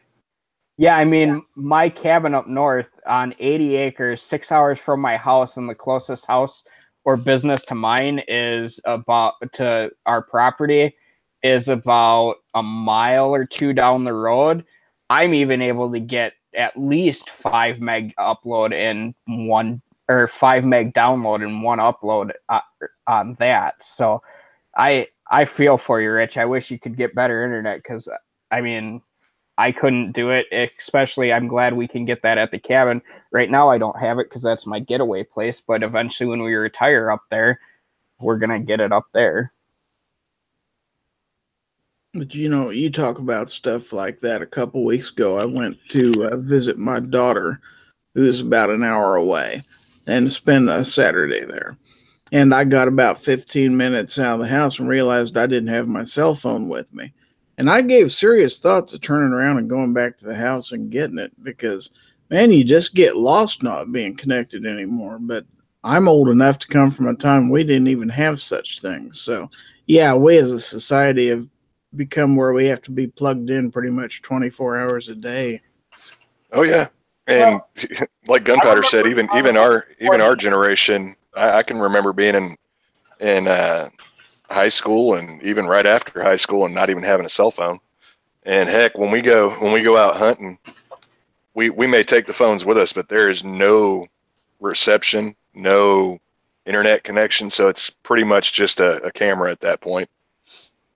Yeah, because like right now I'm sitting here staring at the camera and computer screen, but I'm just thinking about it. I'm like, if I had to just go off of my phone and try watching the YouTube chat and the internal chat and everything like that, it would be hard for me to go to that. Instead, I've got my laptop sitting here with the chat on it, then I've got my TV displaying the actual Google Hangouts. It's like I'm starting to realize that I used to think I'd be able to be completely fine without internet for more than a month, but now I'm starting to realize that I am way more connected. And it's not even just my personal life. Even for work, I have to be more connected than I would truly like to be.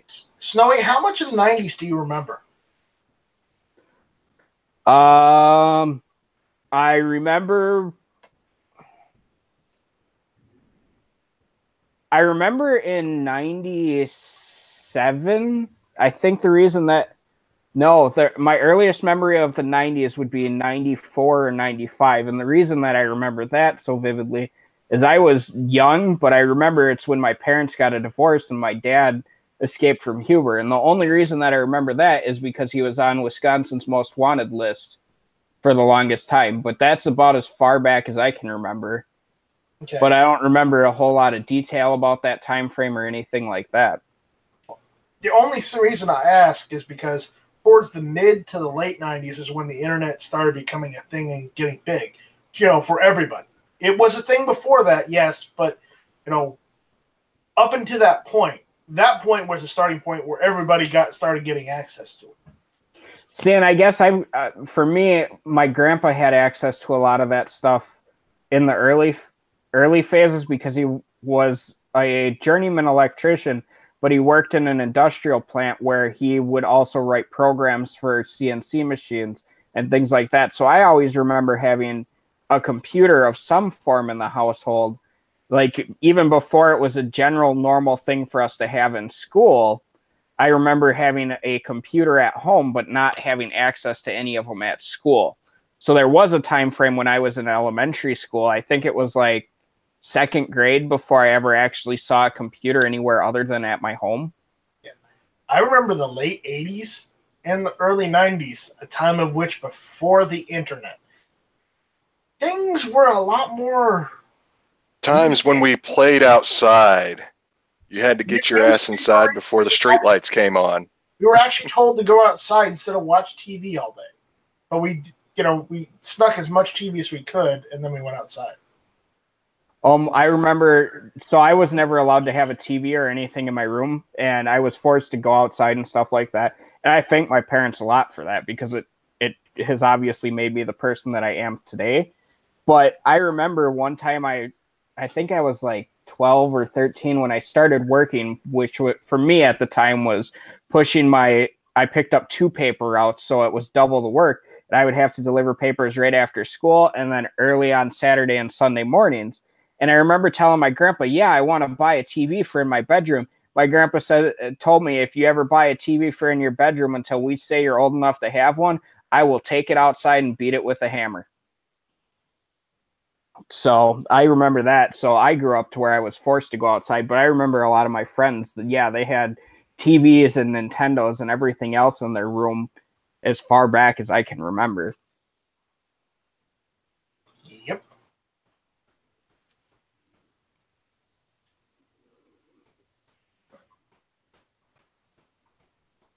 Sorry, I'm reading the chat. I'm reading the chat and seeing where people are talking about having Vanessa Kitty was talking about having a black and white TV from back in the day. Yeah, That's all we had in our house growing up. we still had one for years, all the way until, gosh, I think I was like a junior in high school before we got rid of it. I mean, we had it for, at that point, it was just as like a secondary TV that my brother had in his room. But I remember when I was really young, my grandpa kept one black and white TV because he would watch baseball games on it because he was retired disabled because he had a heart transplant. But I remember him having one little black and white TV because he says there's nothing like watching a ball game off of a black and white TV. Yep. And that little one we had used to get used pretty much for like Nintendo, the original NES system and all that. Well, our town didn't even have cable until I was 10 years old. We had a antenna outside the house, and you had to aim that thing towards whatever city you were trying to pick up. And my dad, being a car mechanic, he had rigged up this thing inside the house that had gears, and then there was a handle off of a car window that he had rigged inside the house that he could turn back and forth and move that antenna with a series of gears. And that's how you aimed it. That's awesome. Gary, aren't you Bob's age? Didn't you guys used to go out as kids and, kick a can for entertainment? If you could find a can, that's a problem. Yeah, see, my age was, playing with Ninja Turtles and the, I guess the second generation of G.I. Joes. And then there was also sledding down the major hill that was at the end of the street near the Army base, around where we lived, and pretty much nailing mailboxes every time. A common phrase in my household when I was little was "walk it off." Yeah, the problem is when I was a kid, going down a hill with a sled, because I did live in places after Arizona where they did have snow, and the only problem I had was at the bottom of the hills usually were trees, so not a happy ending, I'll tell you. Oh, so here's a good one. I mentioned my property up north that, technically my fiance's parents own, but we obviously are going to inherit it. But so I live in southern Wisconsin right now. Here's how much of a difference our weather can be. 6 hours, so not a too terribly long drive.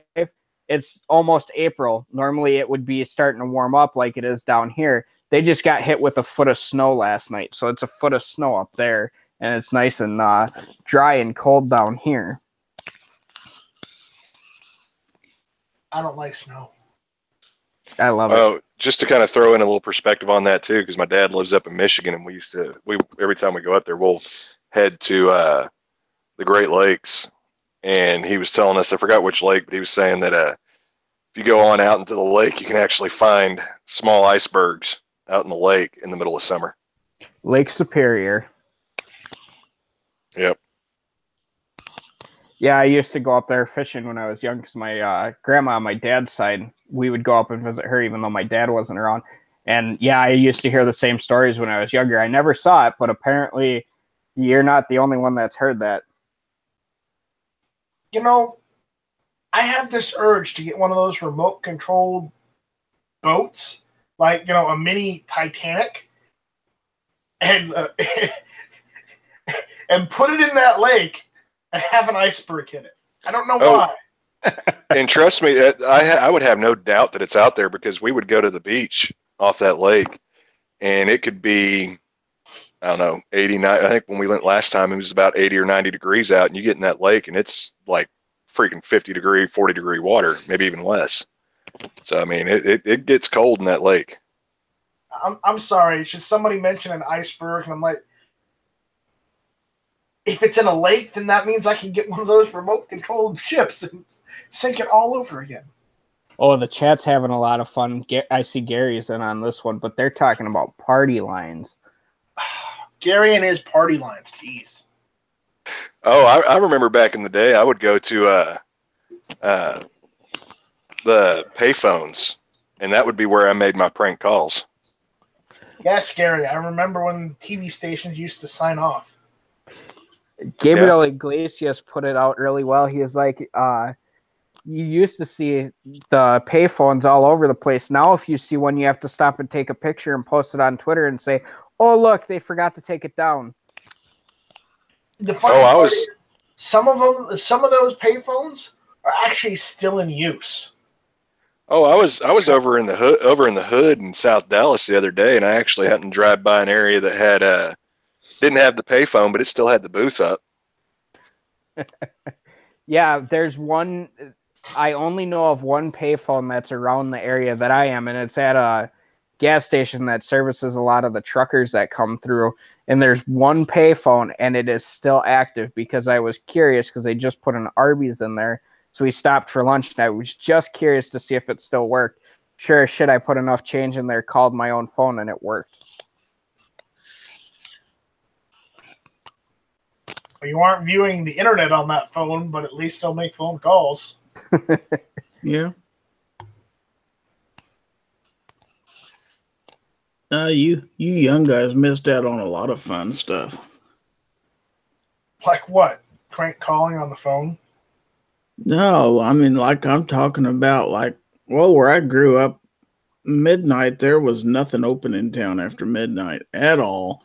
And TV stations, the 6 or so we got, were all signed off by 1 o'clock in the morning or so. We didn't have any, like I say, no cable, so there wasn't any nationwide channels. So you either stayed up and talked to somebody, or you might turn on the radio, or you just gave up and went to bed. That was pretty much your choice. Gary, some of that still, as far as the TV, some stations used to sign off still up into the early 90s. I would say some of that kind of bled into my youth. I can remember some of the channels signing off, and then I can remember Saturday morning cartoons, where if your butt wasn't up for it, you missed out. Unless you had you had the one person in the entire block that actually knew how to program a VCR. Well, that's just look at what a lot of people my age are starting to do. We don't own TVs to watch actual TV on them anymore. We own TVs to watch Netflix and that type of stuff. We don't pay for cable anymore, which is, for me, kind of weird to see because I grew up on where we always had cable in the house, or else you had Dish or something along those lines. But nowadays, you don't have that. You don't have your regular network programming. Instead, if I want to go and watch, like I've been going and binge watching Shooter again, if I go through and I want to watch that, well, I don't have to wait for the next episode to come on or try finding it on my DVR. All I have to do is turn on my Xbox and, here's Netflix, and I can watch the entire series. Yeah, and Gary, you were talking about stuff closing down at midnight. I can remember the town I lived in, because it was a small military town, and at the time it was a lot more, I don't want to say regulated. They didn't have like a lot of bars and stuff in that town. It was just kind of where the military lived, with commissary and grocery stores around, stuff like that. And everything in that town closed at midnight. Of course, now every time I go through there, it is completely done like a 180, and you've got like strip clubs damn near on every corner and everything else. It's kind of depressing to see. Well, so here's a question. When did they stop? When did they make it to where you could no longer order a rifle or a shotgun out of a paper article or a paper ad in a newspaper or in a magazine? When did that stop? 68, wasn't it? That was the Gun Control Act of 68, if I'm not mistaken. That's what I thought. Yeah, I believe so. So there are some people that are still in our community that are old enough to remember when they could go back and just order a rifle or a shotgun from the weekly catalog. You still can get one from the CMP and have it delivered to your door. Well, you can still go and get black powder if you want and have it delivered to your door. It's just, yeah, it's all on perspective of the whole situation. Right.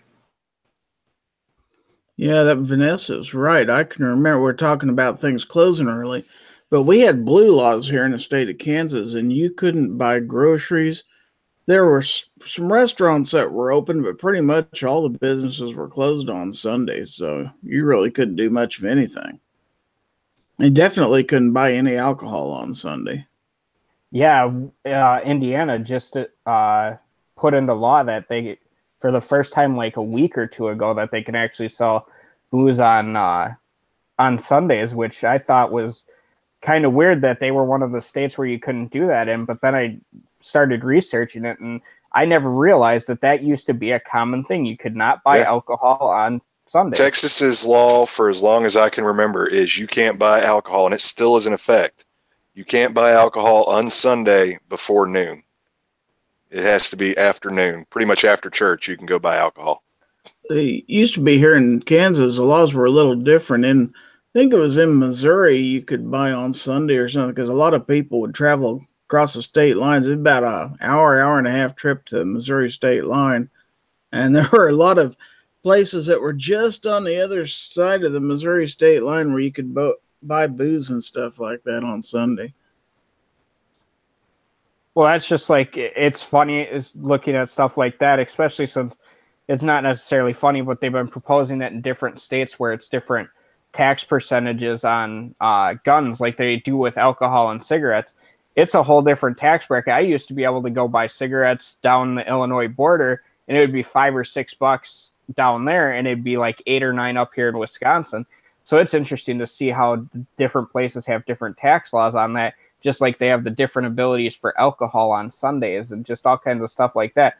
Or my buddy was in Utah somewhere down there, and he was telling me a story. He wanted to go out and just get beer, and it took the people at Walmart to find like 20 minutes to find out if he could even buy beer. Well, I still, when I go to Kentucky to visit family, I still pick up cigarettes while I'm up there because it is a hell of a lot cheaper than it is down here in Texas. Oh yeah. See, now it's more expensive. Like, it's the opposite for me now. Is if I go down to Illinois and have to buy a pack of cigarettes, it's like $11-12 down there now, to where the cigarettes that I was smoking, I've pretty much quit now, but they're $7 or $8 up here now. So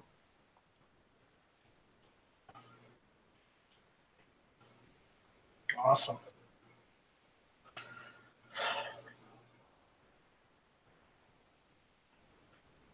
What's the matter, Night Strike? You can't tell any old people stories because you're too young. When we get into these conversations, it always brings to mind when my mom would tell me how she would go to.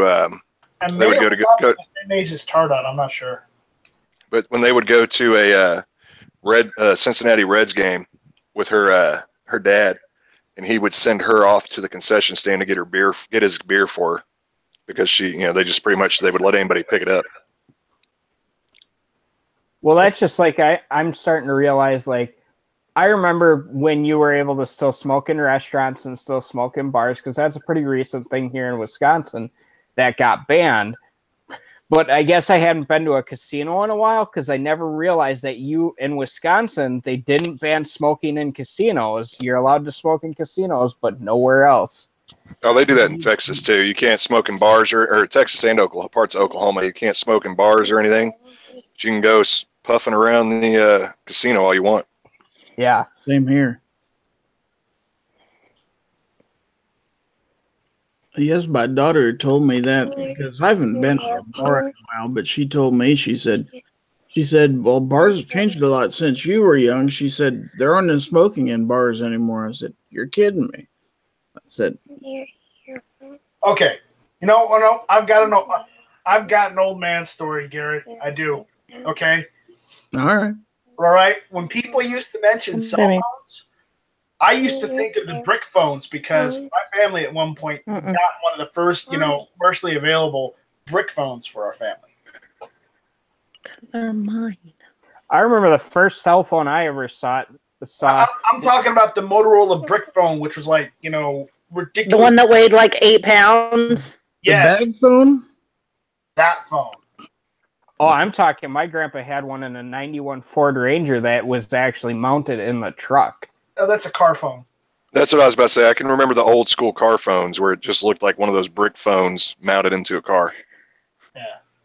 And it weighed as much as like the concrete blocks that you use to hold up a retaining wall.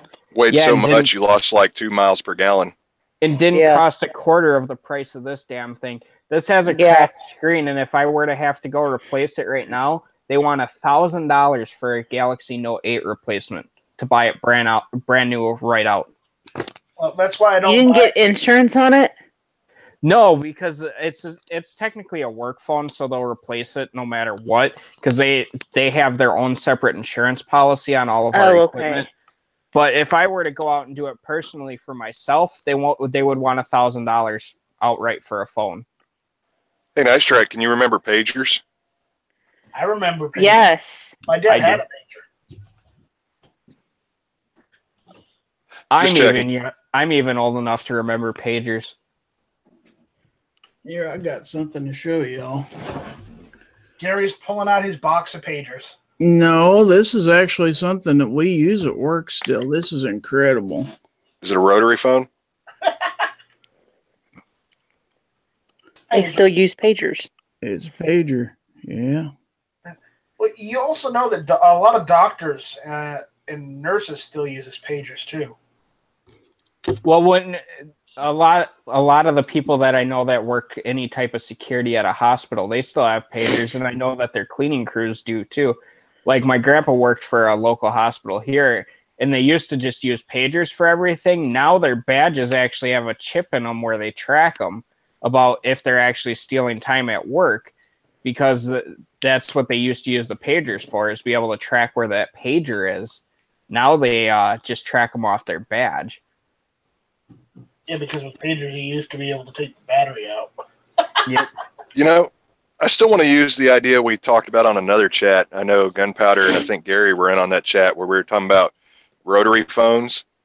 And I want to get some of the youngins in there and give them a rotary phone and tell them, dial something and see what happens.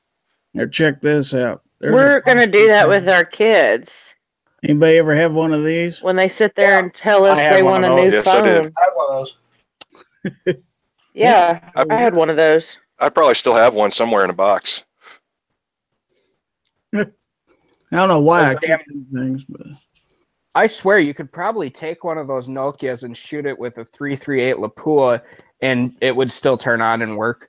they were good phones. Yeah. Riley David, don't you mess with that computer. Yeah, Riley, don't mess with that computer. Oh, sorry, well, I thought I muted myself. My bad.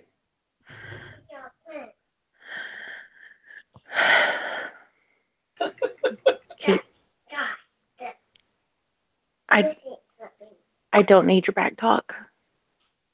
Actually, I remember when the first digital cameras came out, when they were starting, and they would actually accept memory cards in them. It wasn't where you had to actually take film and get it developed. Oh, I can remember I was in high school and had to take film to get it developed. Oh yeah. Even before high school.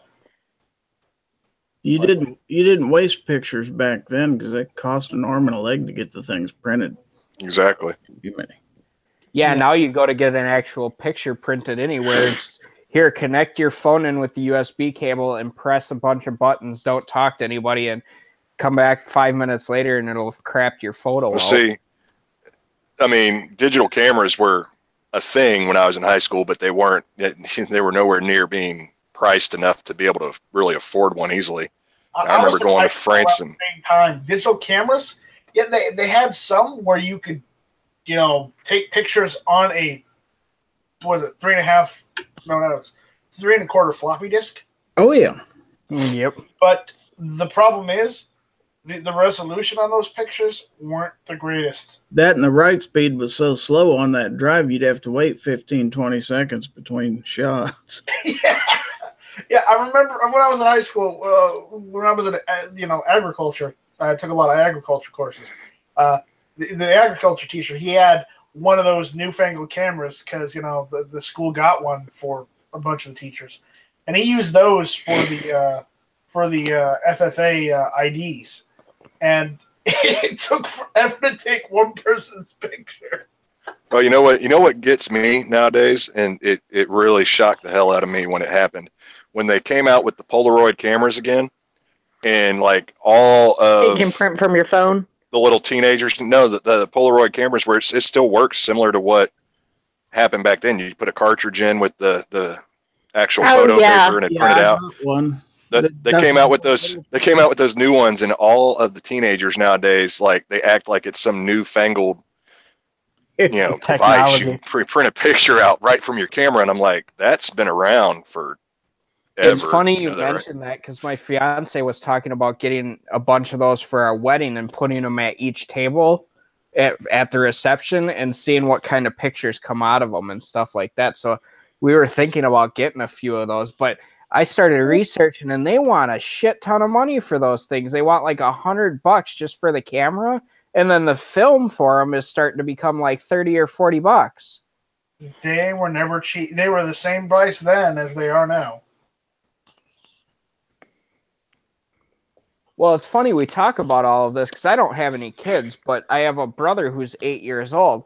And I'm just looking at some of the stuff he's bringing home from school now that I didn't even have when I was in school. Like now, any of the schools in this area, they are actually issued either a tablet computer or a laptop that they get to bring home and do all their homework on.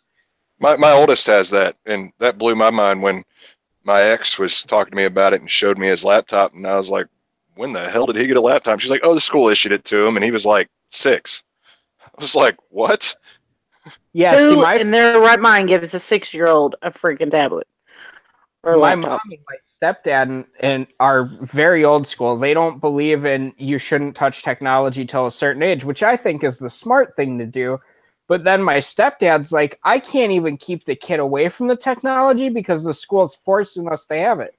They were one of the parents where when Seth was younger, they didn't even have internet in the house because they didn't need it and they didn't care about it. But now they don't have a choice because the school requires it. Oh, we lost the tar dots, I think. I think we did. 5 minutes left. Ah, damn it. He's back. He's back. It's Gunpowder's fault. It's Gunpowder. It's your son's fault because he's the one touching my phone. Let's look at the tape and see who went first. Okay. That Tardot left first. Yeah. Suck it, Tardot. Hey, did you ever find any pink ammo gunpowder? Yeah. Well, not personally, but I found a couple of websites that have it. So I'm waiting until we go to Wanamaker to see if they have any there because that'd be awesome. Hornet and so. Was it like the critical defense pink ammo that you were finding, or was it actual polymer? The Coated critical ammo? defense light, as I recall, had the pink insert. the stuff I was finding, it was pink all over. Oh. It's probably the polymer round. Yeah, and I'm actually thinking about picking some of those up and seeing how they do because I just found I was looking for it to test through my carry gun, and I just found some in 380 finally because I'm carrying the Bodyguard right now, and I'm thinking about picking some of that up because I've never shot. I think I've shot one box of polymer coated ammo, but I've never shot it, so I kind of want to see how it does and see how it performs. Yeah, that'd be pretty cool. Let me know how it shoots. I'm not sure what the NRA show is going to have, but if they have stuff like that, that'd be awesome too. NRA show may be a good spot to find that. Actually, at that gun show, it may be too, because it's the polymer coated stuff really isn't that high priced from what I've seen. It doesn't seem like it's any more expensive than a regular full metal jacket coated round or anything. Yeah, it's pretty awesome. I would definitely love to get me some of that pink ammo just so,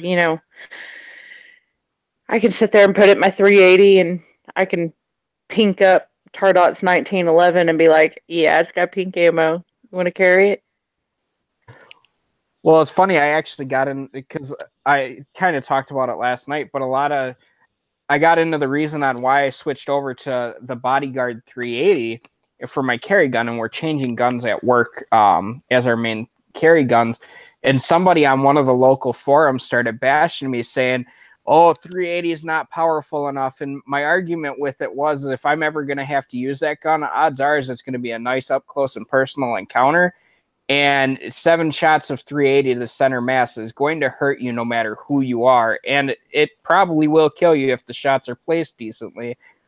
And I told him, I'm like, just because the gun I'm carrying may not be right for you doesn't mean it's not right for me. Just like I don't think everybody should carry a little pocket 380. I don't think everybody should carry a 1911 or everybody should carry a revolver. And this guy just could not grasp the concept of it earlier that, hey, just because I carry this gun doesn't mean I think everyone should.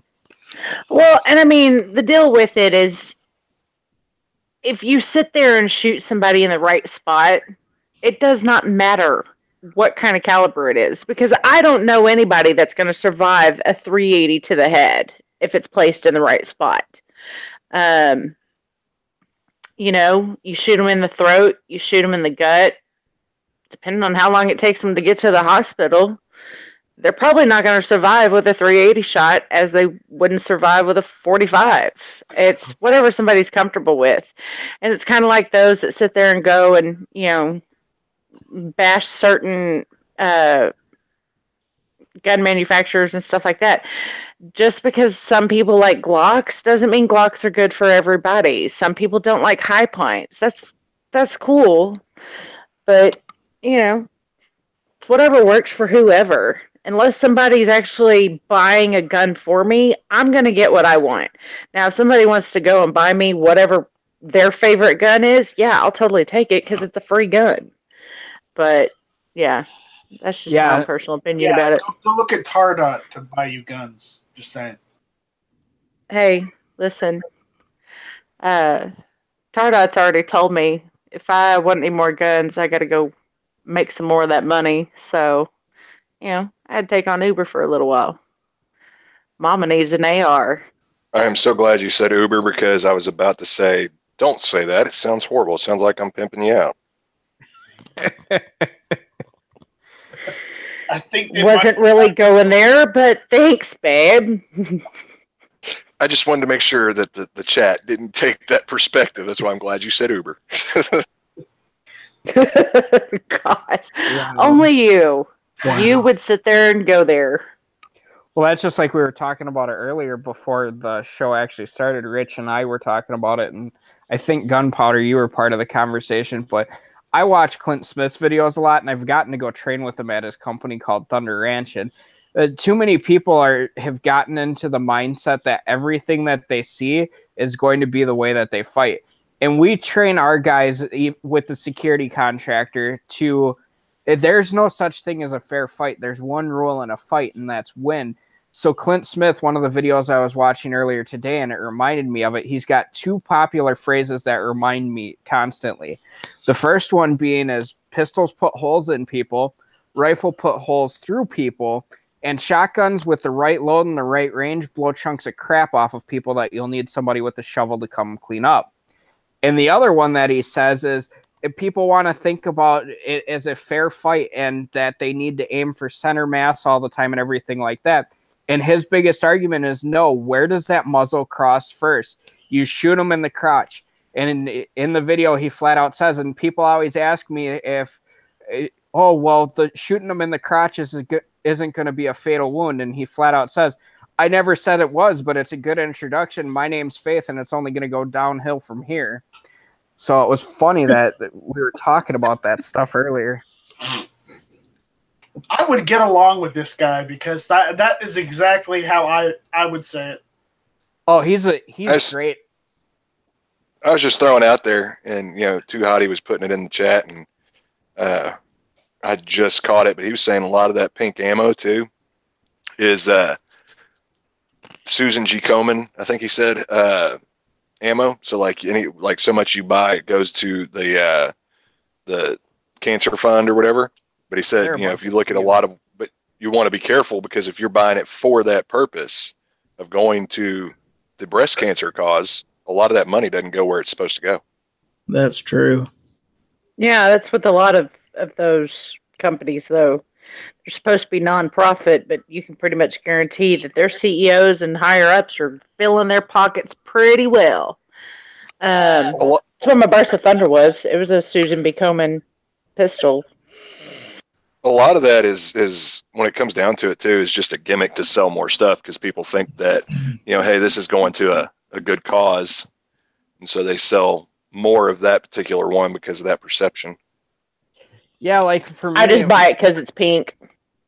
That's the thing with my fiance, is she's always talked about, because we're going through and we're trying to find her first carry gun, and I think she's decided on a Glock 43, which I'm completely fine with. But at first she was just gravitating towards those the Ruger LCRs and the LCPs and the LC9S in pink and all kinds of stuff, and then sitting down and explaining to her why, if you're open carrying for a cause and you want people to notice, that is fine. But if you're carrying it as a concealed weapon and it happens to be showing, the first thing they're going to notice is something bright pink sitting on your side. So it's funny with that. And I told her, she's like, well, what happens if the money goes towards the cancer research? I'm like, the money doesn't go towards the cancer research. It goes to pad the pockets of everybody in the chain of command. And then eventually maybe less than 1% will work its way towards cancer research.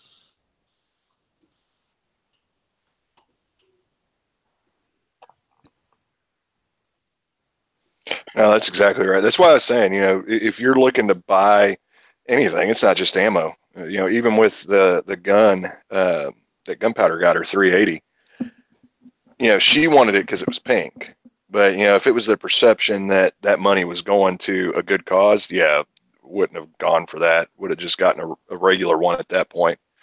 But there's too many people that have that perception that money's actually going to a good cause, and it doesn't. There are so many nonprofits out there, and you can pull up lists to see who actually, what percentage of the money actually goes to the cause that they're supporting. And I was actually looking that up not too long ago, because once my channel starts, it's developing some income, and I've got to where it's supporting itself, any extra funds, I'm going to look and see about doing some donations to different organizations. And I was looking at military ones, and there are a lot out there, even on military side of it, that money doesn't go to where it's supposed to. But you can pull up lists and they'll tell you what percentage of the money actually goes toward the cause. See, and that's part of the reason I still donate to some charities, like the American Heart Society's one, because they helped my grandpa get his heart transplant when he needed it in 1997. But then I look at a lot of these charities that are supposed to be going and helping the troops and helping our veterans coming back. And I personally would much rather purchase from a company such as Black Rifle Coffee Company, where it's a veteran-owned company and they are employing other veterans. I would rather spend my money on that, because at least I know my money is going towards keeping people who served our country employed and being able to give them a better living than if they weren't able to get a job. And that's where a lot of people get it misconstrued, as if you don't necessarily donate to the charity that's saying it's doing this, then you're a bad person. But if you're buying from a company that is veteran owned, then, well, you're just supporting big profit. I'm like, no, I'm supporting the veterans at that point, because I'm helping keep them employed. And odds are is they're getting more money towards them than what the actual charities are giving them. Oh, definitely. Absolutely.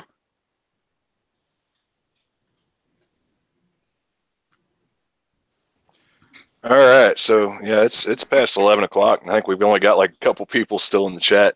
Although it's still they're still keeping it up pretty well. If nobody else has anything to go on, we can go ahead and start wrapping it up and doing some plugs real quick. Yeah, I think I'm good. I talked enough. People are probably tired of hearing me. Yeah, it's been a good chat though. Oh yeah. All right, so Gary, you got anything you want to plug? Oh, we can just plug my website, gizzardgary.com. Going to be in Tulsa next week, along with most of you. Looking forward to meeting some of you people there and doing some shows, possibly some live streams from there. And we'll see everybody later. All right, Night Strike, Mr. No Fringes. You got anything?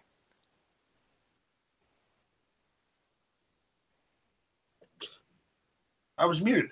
Guntube.org. Check it out. I'm done. Snowy. Nothing real new for me here. If you guys haven't, just please go over and check out my YouTube channel. And if you guys like what you see, go ahead and hit the subscribe button. I'm going to have more content coming for you guys in the near future. Other than that, thanks for having me. I appreciate it, and I really did enjoy having a discussion and talk with everybody tonight as well. And as always, Gunpowder.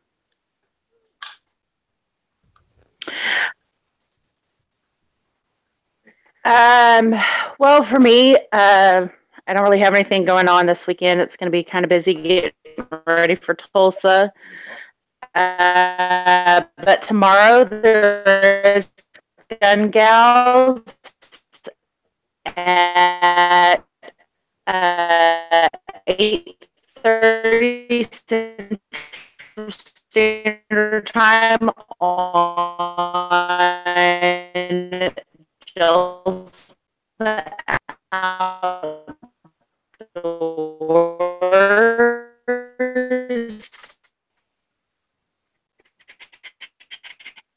And thank you again for having me on your Gunpowder, you're roboting real bad. wait, this is your show. Never mind. Sorry, that's how tired I am, y'all. But yeah, thank you, Dog. All right. I think I caught up now. 'Cause, Domo arigato, Mr. Roboto. yeah, everything was that. Was that her or was that me? That was We her. were like, That was her. okay, so that was her. All right. I backed out and came back in thinking, damn, man, my phone is just going crazy. I thought it was me too for a moment. All right, so I got somebody who wants to do my plugs for me, I think. Riley, you say go to www.tar.productions.com. No, can't get it out. All right, well, I guess not. Too much for him. So, yeah, www.tar.productions.com. Check it out. It's all our blogs, social media, storefront, our T-shirt store, all of that. Like I said on Clearing the Chamber, over the next week, we're probably not going to have a whole lot dropping down because getting ready for Wanamaker and all of that good stuff. But I'm going to put a video out tonight, and I'll probably have another one out tomorrow about going to Wanamaker. And anybody who's not going and you want to see any kind of specific content, let me know. And put it in the comments of those videos, and I'll try to make sure I hit up some stuff that everybody wants to see. I want to see the most unique firearm you can find at that gun show. Actually, that'll probably be at the J.M. Davis Museum, I bet. But well, yeah, I'll have to see what I can find in the gun show, too. Well, yeah, the gun show will probably have a lot of different things. Oh, yeah. So, all right. I hope everybody has a wonderful night. And as always, on my end, 2A every day. Not be infringed. Bye. Bye, folks.